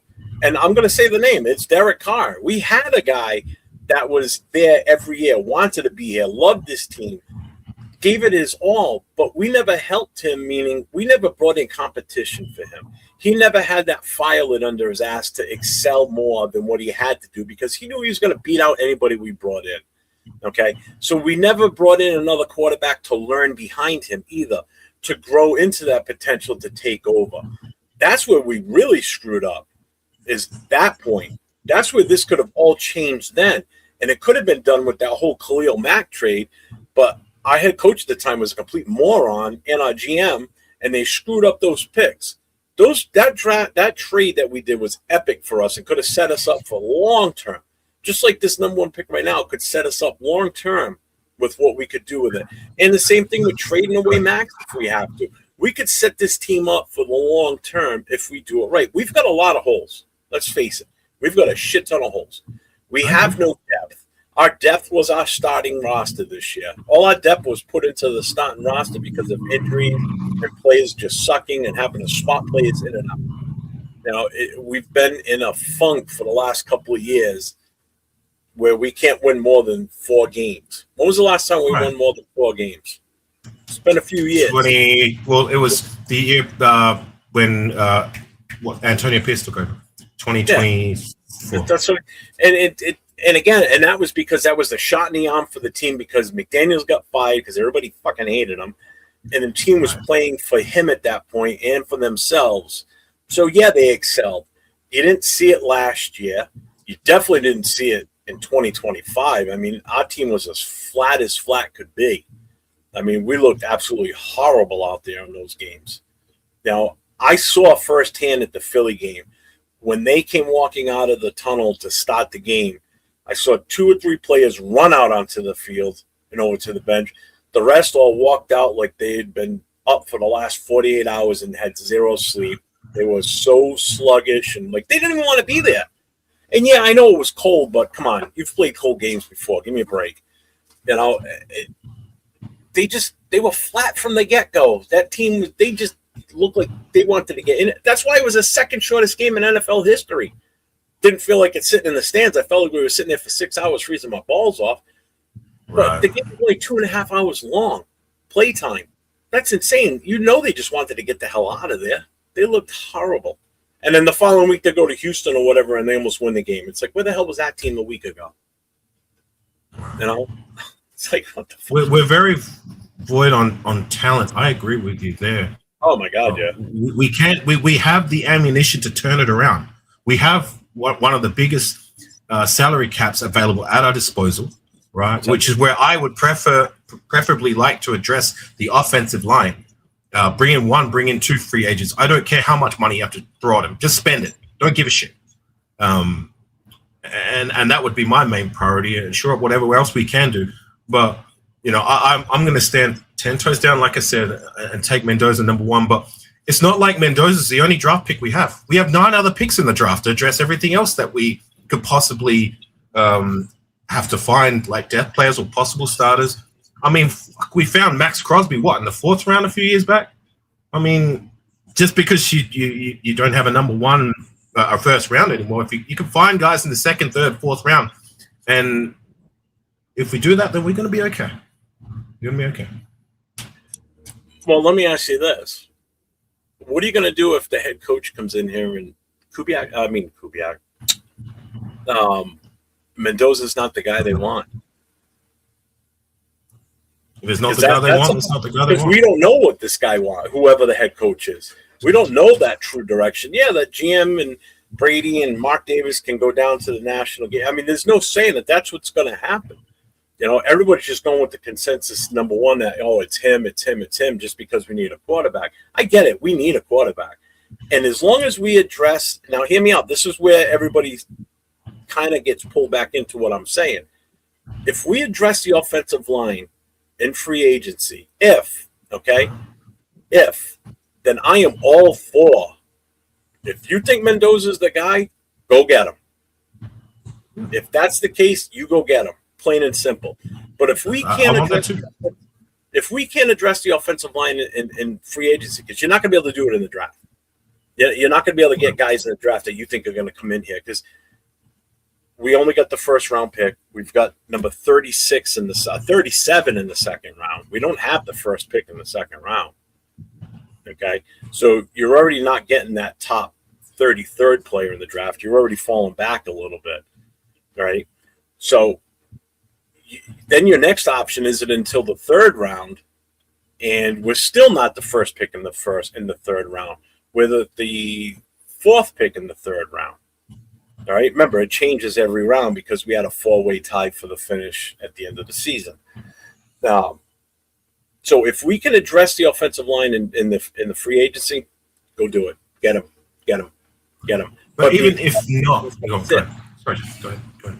But my problem is, what's going to entice guys to come here? That's the problem. Are they going to come here because of the money? Yeah, but it's not just the money though either. Sometimes you got to think about it. We're a dysfunctional team. No matter who comes in as the head coach right now, they have to. Whoever comes here as a free agent has to either love that head coach that's coming here, or know the plan enough that they want to be involved in it. Other than that, that's still a tough sell. Would you come here or go to New York? Or would you come here or go to New England if New England's hiring? If they're looking for another offensive lineman. We're not that enticing. We're not that enticing. Sorry.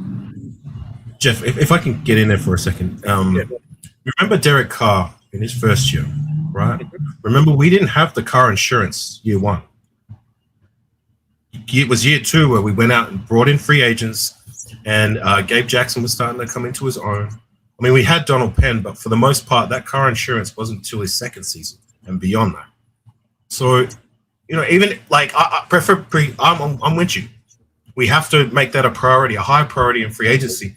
But if we don't get our guys, then we need to do a better job of coaching the guys that we do have, maybe get them to be up to scratch. Because on paper, I've said this to you before, Jeff, I don't think like our offensive line with some of the pieces we have should have been as bad as what it was last season.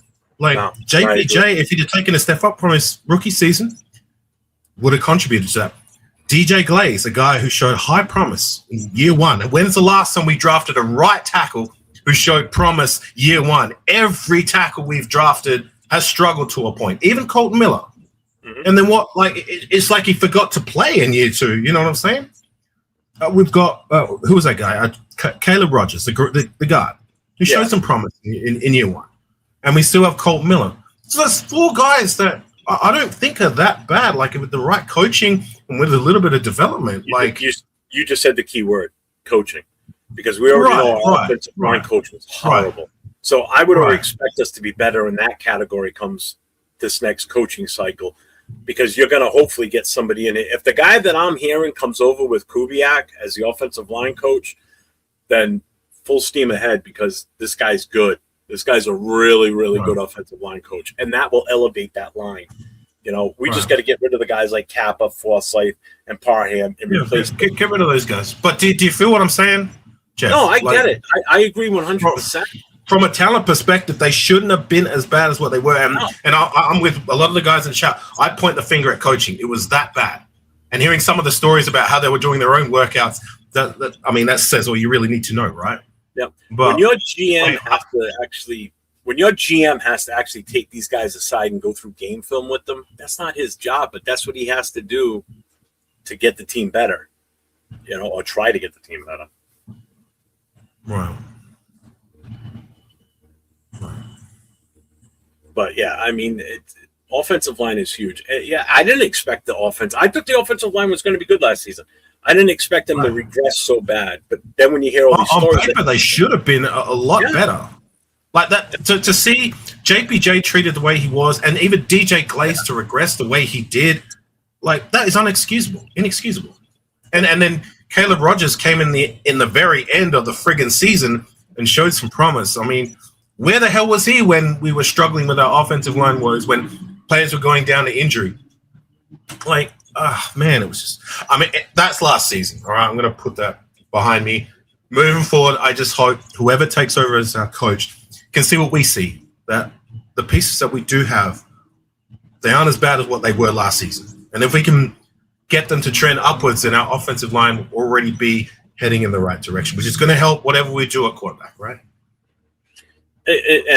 You're absolutely right. And I'll tell you what, now I'm really starting to think that Caleb Rogers was a better player than what they were saying. It was because of the poor teaching that he was getting from Carroll. So if he wasn't good enough to start until so late in the season, how really bad was he prior in the season? Was he really good, but because of what Brennan Carroll was doing or not doing, did that regress him from not even getting out there sooner. So I think he could have been playing even because I projected him to be playing before the break or right after the we were seeing Murphy. I was seeing Murphy on the field. The two games I watched live, the LA game and the first game in Vegas, which was against the Broncos, I saw a lot of Murphy. Well, Murphy wasn't that bad or terrible. I mean, he was an undrafted free agent. To get anything out of him is a win for me. I wouldn't mind seeing more of him next season, right? But it was just very interesting to me to see him on the field rather than Grant, who only really got game time or significant game time in the last, 2-3 games? Yeah, Grant played a lot at the end.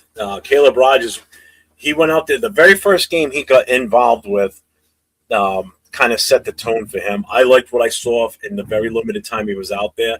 And then his next game, he played a lot more. And then I think his third game, he started and played the entire game, and I saw a lot of promise from him. Just his mannerisms on the field, his stance, his just everything. He had a good head on his shoulders. Like, he was very aware of his surroundings when the ball was snapped and what was around him. And you could see that. You didn't see that with the other guys. Like, you didn't even see that with Kappa. You didn't see that with Parham. I mean, he had a lot of tendencies that I really, really liked. And I think he's got promise to really be a good offensive guard for us going forward. Ultimately, I would love to see Colton Miller at left tackle, JPJ at left guard, and then put Caleb Rogers on the right. Whatever we do for center, if it's in the draft, because I would love to draft a center if we don't get Linderbaum. I want to draft the best of it. I can dig that. And then either Glaze back at right tackle, or screw it, we put Grant over there. Try him out over there. Or maybe even move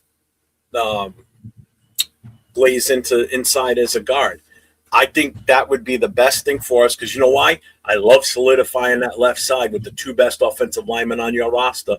You get JPJ and Colt Miller over there, and you run a lot of, basically it's the old school Highway 63 in a way, and you just run Genty right up between them, and just because we're going to be a run-heavy team next year. We have to. Especially if we're going to have a rookie quarterback, you need to have him have an established run. Because if we don't have an established run game, he's going to get killed. Because teams are just going to tee off because they know we can't run the ball if we don't come out and consistently run. I hope we draft another running back this season. Oh, we have. I wanted us to draft. I wanted us to draft two last season. I'm happy. You know my stance on the Genty pick. I still stand on that. But yeah, we need another guy in there. Well, what Samir White, thank you for your services. Mostert, thank you for your services. Dylan Lobby, is he even going to be more than a special teams guy, or even make the roster next year? I don't know. But they're all free agents. Lobby's the only one that's not a free agent is Genty. And Lobby. Yeah, he's a free agent too. They're all going to be going. No, Lobby? No, I thought he was. Lobby's only been on the team for 2 years. No, I thought he was here long. He's still on his rookie contract. No, man.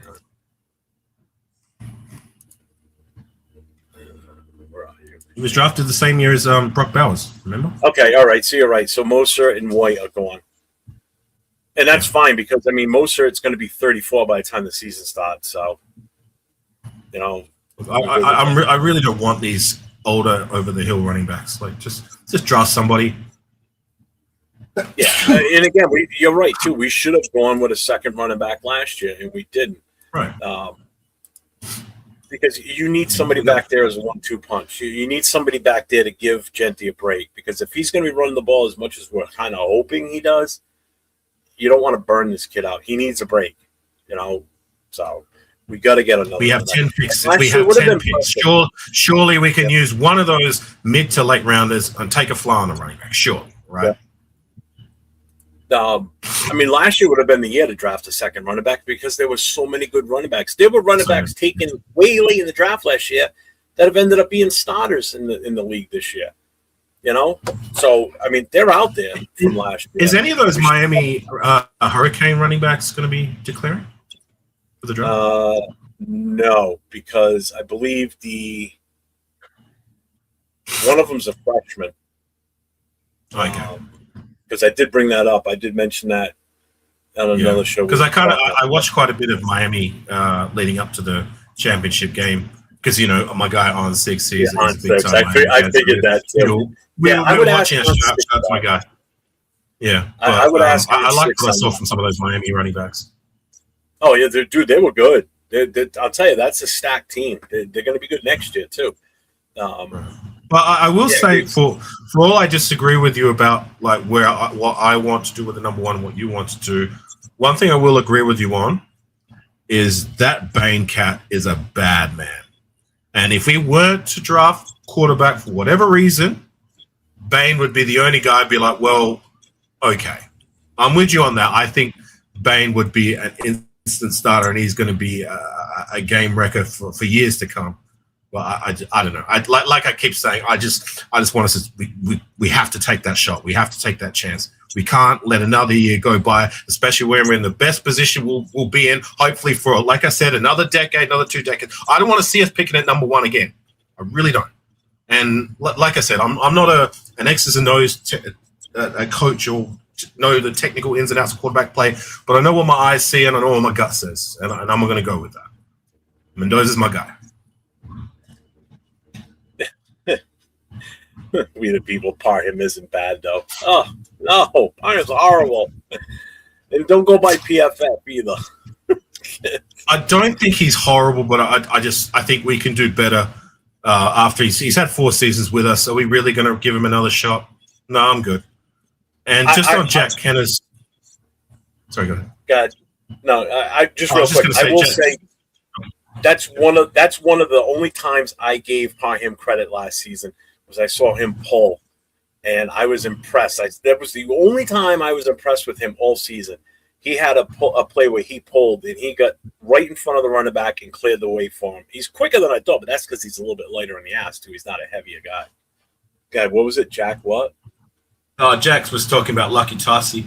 I really liked what I saw from last year's preseason. So I've said it all along. Like, I'm rooting for this guy, and I think with all things considered, like, he played very well considering that was his first professional games or games of American football, let alone at the top level, and he held his own against third strings, but still he held his own. So I'm good with keeping him there on that developmental international player program for another year. And I don't know if he can develop faster than that. That's going to be a huge win. But for now, he probably still needs time. But the signs are encouraging. But again, I'm not expecting anything until he takes the field and starts playing as a depth guy.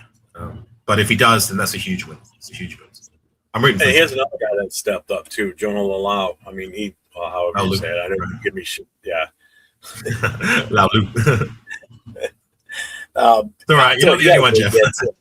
Yeah, I know. I know. Yeah, I thought he had a great year too. I mean, he stepped up when we needed him to. You know, I like what I saw out of him. You know, even Tonka Hemingway had some good games in there too. I'm not like a lot of people were all up on them at the last game of the season against KC. I'm like, I'm going to slow down on the KC one because it was more Tonka, wasn't it? Was it the other guy? For that last game, it was Tonka Hemingway who was the one who was starting to show some encouraging signs. What's the other guy we drafted? I forgot. Tonka Hemingway and oh my God, Pegues. Oh, JJ Pegues. Yeah, so I don't recall seeing too much out of JJ Pegues, but at least Tonka Hemingway was starting to show some encouraging signs. But I just want those encouraging signs to turn out to be at least somewhat of a decent rotational guy at best. Because how many times have we swung at defensive tackle in the last 10 years, and none of these guys pan out to be even that? A depth guy. It's getting ridiculous, and I'm so over it. Yeah, it's you guys you corrected me. I looked it up too. Yeah, Collier and Lobby are still on. I thought they were all free agents, but I wouldn't trust them as a change of pace back to come in behind Genty. I would like a bigger frame type of running back. I want somebody with some beef on him. I don't want another midget running back.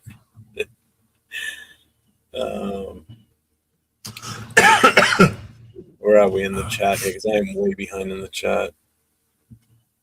How come it always seems like I'm so far ahead, like when it comes to the chat, even though I'm your guest and I'm from another state? because I get to talking. Well, I get to talking with like yourself, and I'm just looking at the screen. I'm not really looking at the chat. So doesn't this chat scroll down automatically for you? No, when I click on it, I stop it right there so I don't lose my place, because I don't like just jumping right to the most recent one. I scroll down at my speed, you know. Plus, when there's a lot of people in the chat and they're talking, that's why spammers suck. First of all, luckily nobody's spamming. I'm not saying people are spamming, you know. But when people have a lot, it's been a good chat. It's been a good chat. Yeah, no, it's been at a great pace. It's just when people have a lot to say, you know, it just goes by so much quicker. Which it's really tough on Wednesday night's show because there's 4 of us. All 4 shows are, you know, we're all linking or we're all streaming to our platforms. So not only is it those 4 shows, I'm streaming to X, Leo's streaming to Facebook, I'm doing Facebook, Jay's doing X and the YouTube. So we're talking like 8 chats combined into one, and that just adds to it even more. So if some of the chats get overlooked, that's why. So just so everybody knows ahead of time. So sometimes it's tough to. Well, you can super chat, and your chat will get highlighted. That helps, yeah. Because when those come up, I usually hit them right away. You know, who is better, Cleveland Farrell or Tyree? Well, Farrell's still out there doing his thing. So, how bad he's still what he was at the Raiders: a depth guy, a serviceable guy, and nothing more. Yeah, Tyree's getting out there by default because we just got no other options. Tyree's starting to traject a little bit. I will give him that. He finally had his breakout game, if you can call it that, or his signature moment, because he hadn't had a signature game up until that very last game. So I will give him credit. I think Tyree's potential could lead him to be better than Clee, but like Clee's nothing more than a rotational guy at best, or a contributor. And that's not what you want from these guys you pick in the top 10.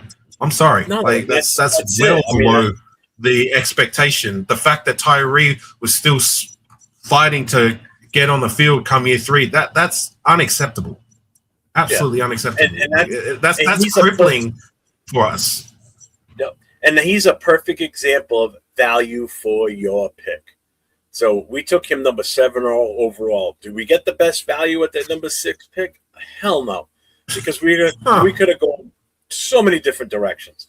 And it's not. I'm not saying that we could have just taken. Yeah, we could have taken Jalen Carter, but there were still other players we could have taken that would have been better. But just Jalen Carter, because that's the one that we thought we were going to be taking at that point. Just him alone, what he's done in his time in Philly. Imagine him doing that here. We wouldn't have to worry about Christian Wilkins. Wilkins never would have even been here, to be honest with you. We never would have even brought Christian Wilkins in at that point. It would have been him. You know, that hurt us last year. What Wilkins did by having to let him go, that hurt our defense. A lot of things hurt us, man. A lot of things. Yeah, but that was a big one on defense because you know he's a run stopper. He can get in the backfield. He can be that kind of assistant game changer along with Max. You know, but that weakened our defense big time.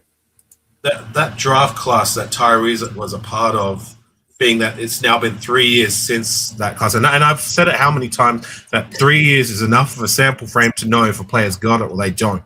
When you look across the board from that draft class, we had, 9-10 picks, and the best of the bunch was, Trey Tucker, AOC, and maybe Michael Mayer, who I still believe, like, people categorize him being, we've got the best tight end group in the league with Brock Bowers. Yes, I agree with you there. But Michael Mayer, when it comes to production, no one's going to sell me he's even come close to what you should have produced as a second-round guy that we traded up for. That was the best tight end in the league. I mean, we've drafted guys later than that, Foster Moreau, Michael Rivera, who produced more numbers in their rookie or second year than Michael Mayer has done in the entire time he's been here. Yep. And I've been saying that this week, too. I said, the draft class that hurts us. Tyree Wilson, round 1. I mean, we were just talking about him. Round 3, the calamity that's friggin' Byron Young. The wrong Byron Young. The Rams take the Byron Young, who's now playing at a fucking Pro Bowl, all pro level, and the guy we get, he doesn't even last, 1 season before we ship him out of here because he ain't done shit. Like, that's the kind of stuff that hurts us, man. It really hurts Well, us. like this week, we were talking about, what do we have for talent on the offense? Like there's only two guys on the offense you can, without a doubt, count on: Brock Bowers and Genty. And Genty, we still don't know his full potential. And so, Michael Mayer too. I said, I'm sorry, but Michael Mayer's good, but we still don't even know his full potential yet. We haven't seen it between injuries.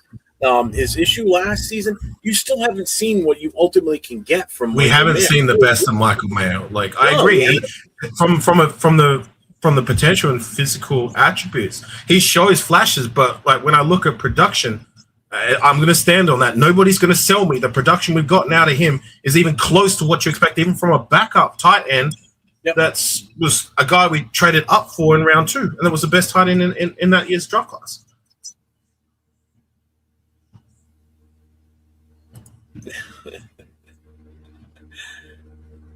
Oh, I agree with this one 100%. Pharrell and Wilson can both go back. So yeah, I'm done with. I'm sorry, I'm done with that. I didn't even want to give him another shot this year, to be honest with you. This past year, 2025. Well, Tyree can get his 4th year, and then whatever happens from there is whatever happens from there. But yeah. He's as 805 says, he's an MVP when he's unblocked, because whenever he doesn't get blocked, he gets a sack or he gets a tackle for a loss. As soon as he gets somebody's hands on him, he kind of just. He's only got one move. He's got no finesse. He's got a bull rush move, and that's it. He's like the polar opposite of what Max is. He just looks slow out there. I'm sorry. I just don't see any speed or get up from him. Max is a different person. They're two totally different style players at the same position, which is kind of amusing.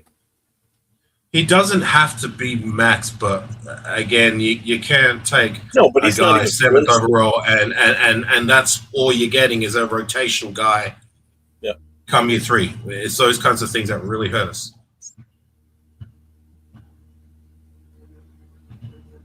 Yeah, and that's the other thing. You think about how many kids come out of college and enter the NFL draft. Only the top 200 and whatever make it to the NFL draft. A whole bunch get selected as undrafted free agents. And then out of that, the number drops even more on who makes it, because each team has to dwindle down the 53-man roster. Your chances of turning pro from coming out from college are not good, to be honest with you, unless you're like a complete blowout superstar. Those guys are far and few between too. I mean, the percentage is just astronomical, how many college players there are and who actually makes it. Right. I mean, you have to be like phenomenal. And the guys that get cut, even that are like 4th and 5th rounders, they're still way better than most of the guys that don't get picked. And if they don't stand a chance at pick 5 in the 5th or 6th rounds, those other guys barely stand a chance. Yeah, Christian Gonzalez, that's the one. There's a lot of guys we should have drafted, but we didn't. Imagine what we could do with him instead right now. Oh my God! Because I watch it all the time, living here in New England, and I see Christian Gonzalez out there for the Patriots doing his thing. It's like, God damn it, But that happens every year. There's always players that get picked right after the guy that you pick, and you see them go on to great things, and then you see us with what we had, and you go, what the hell? Or players that leave our team, and then they go on to other teams, and they just finally figure it out, or they just turn it up, like Calabon Chason. I mean, man. Even Spillane's one of their top guys over there in New England now too. Well, what about Divine Diablo? Apparently, he was playing at a Pro Bowl level at the Falcons. I mean, and Morig's out there too. Oh yeah, of course. I think the only player I can think of off the top of my head that was great for us, left us, and became just a footnote in the history of the NFL was Namdi. Because he was great with us, and once he went to Philly and they put him in a different system on defense, wasn't the same guy. Plus, he was what? He was already 9 years deep into his career, he only played those 2 seasons with the Niners and the Eagles, and then he was out. Now he's an actor. Now he's acting. But yeah. Well, I mean, yeah, I love Nami. But here we are. We're still trying to scramble to find the next nominee. We haven't even come close, right? Outside of Zach Thomas, name a defensive player that's ever come from Texas Tech. Exactly. Oh, I couldn't even answer that for you. I have no clue.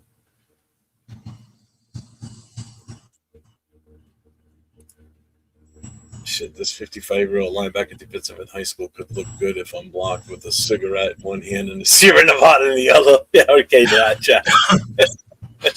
You better put some meat on them bones first from how tall you are and skinny. You go play basketball. Look at Jack's like 6'8" or something like that. He's some ridiculously height. Is he really that tall? Oh, wow. He's tall. He's tall. I never met him, but I heard from the guys that went to Bakersfield last year when they met him for the first time. They weren't expecting him to be that tall. They're like, holy shit. I really hope you get a chance to go to Vegas this season. I do too. I trust me. Well, I got a lot going on this year, so I've got the draft in April. Luckily, I'm driving to that. It's a 9-hour drive, so I can handle that. So you go into the actual draft? Yeah, it's in Pittsburgh, so that's the only reason I'm going. So I'm going we're going to drive out Wednesday, so we'll already be there when we get up Thursday morning, because that's day one. So day 1 and 2, I'm going to go to the draft. Saturday, I'm not going to go to the draft on Saturday. Instead, we're going to drive 2 hours west. We're going to go to the Hall of Fame, the Pro Football Hall of Fame. It's only 2 hours away. I've never been. So it's like that third day of the draft where it's like round 4 and on, I can catch up with that on my phone or whatever. So I'll go to the Hall of Fame, spend the whole day there, drive back to Pittsburgh, and then we'll come home on Sunday, make a nice little long weekend out of it too. So, but then I got the Patriots Raiders game again next year, which we don't know when that's going to be, what time of year.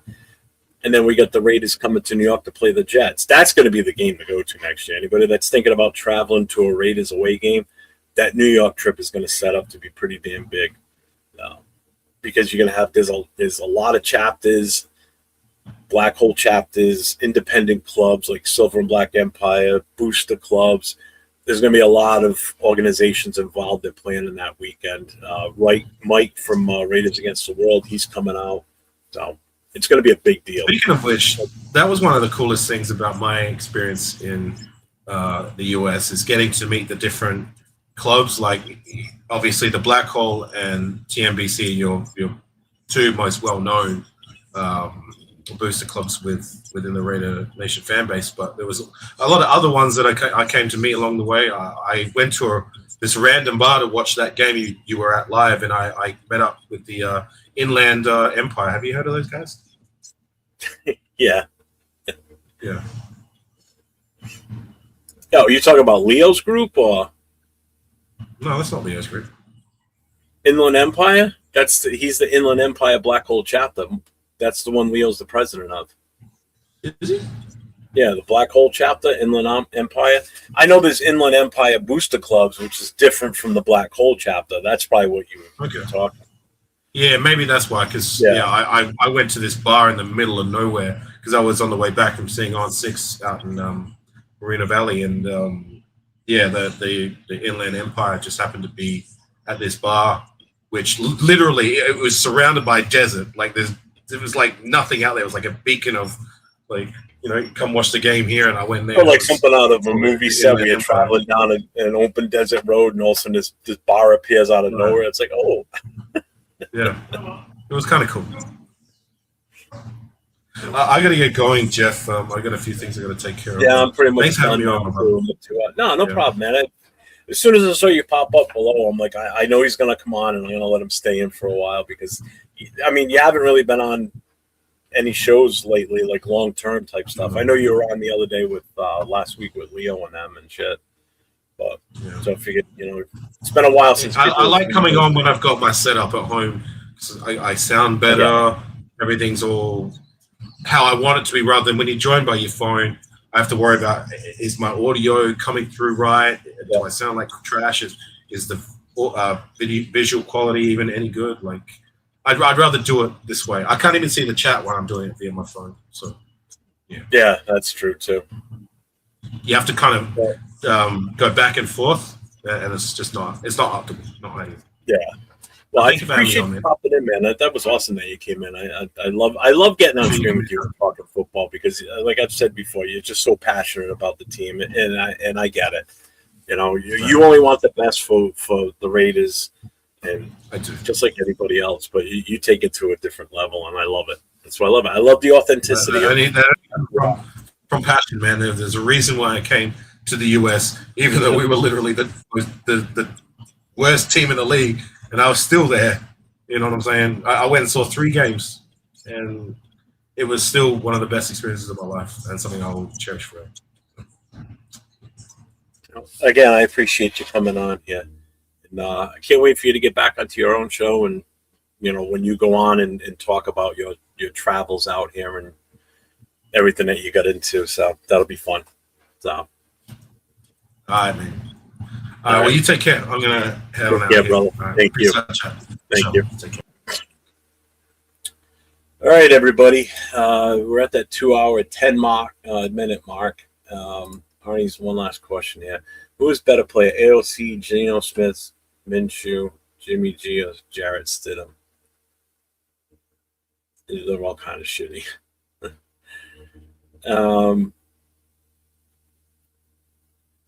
Yeah, I don't know if I could even want any of them. I mean, I'm always partial to the AOC 12. I mean, I out of all of them, I'd probably have to go with him. He's the one that I could probably trust the most. Geno Smith, I don't trust worth shit. I wouldn't trust him watching my kid for 2 seconds. Fuck no. All right, everybody. It's been a fun night. Thank you, everybody, for being here in the chat. G-Fam, thank you for the super chat earlier. I appreciate you. John Parker, thank you. Appreciate that. Just need to start getting more fans in of other teams, too, so we can really get into that talk. I know this weekend we've got the 2 championship games, so if you guys watch them, we'll talk about it next week for sure. I'm sure if win or lose, Boston X will be in here talking his Patriots. I want to try and get Randy in here next week to talk about his team if they win or lose. I'd like to get them. I was hoping they would both be on tonight, but only Boston X was here. But I definitely need to find a Seahawks and a Rams fan to come on. I know there was a Ram fan in here earlier. I don't know where he disappeared to. But maybe next week, depending on if they win or lose. Doesn't matter. They can still come in. But until next time, folks, I will actually be live Sunday during the games. I'm going to do watch parties for both games. I'm going to do one separate for the early game between the Patriots and the Broncos, and then I'm going to set up a second studio that'll take effect once that game starts. So I will be on twice during the day on Sunday. And nothing else to do other than watch football because it's going to snow like a son of a bitch on here Sunday. Then I'll be back on Tuesday night on the Most Notorious podcast, along with Raider Will and Cheetah Linus. And then Wednesday night, the Raider Connection with myself, Cheeto, Jay from Just Raiders, baby, and LV Raider 10. Make sure you guys get over to all those different channels if you haven't already. So it's Cheeto Linus, it's LV Raider 10, it's Just Raiders, baby. Make sure you get over, hit those channels. Silver and Black Podcast is Raider Will. And I'll see you next Thursday night with myself and Nate on Raiders Coast to Coast. And then right back here next Friday night. So don't forget to tune in next Friday night. And as I always say, everybody, stay safe. Go Raiders. Love you all.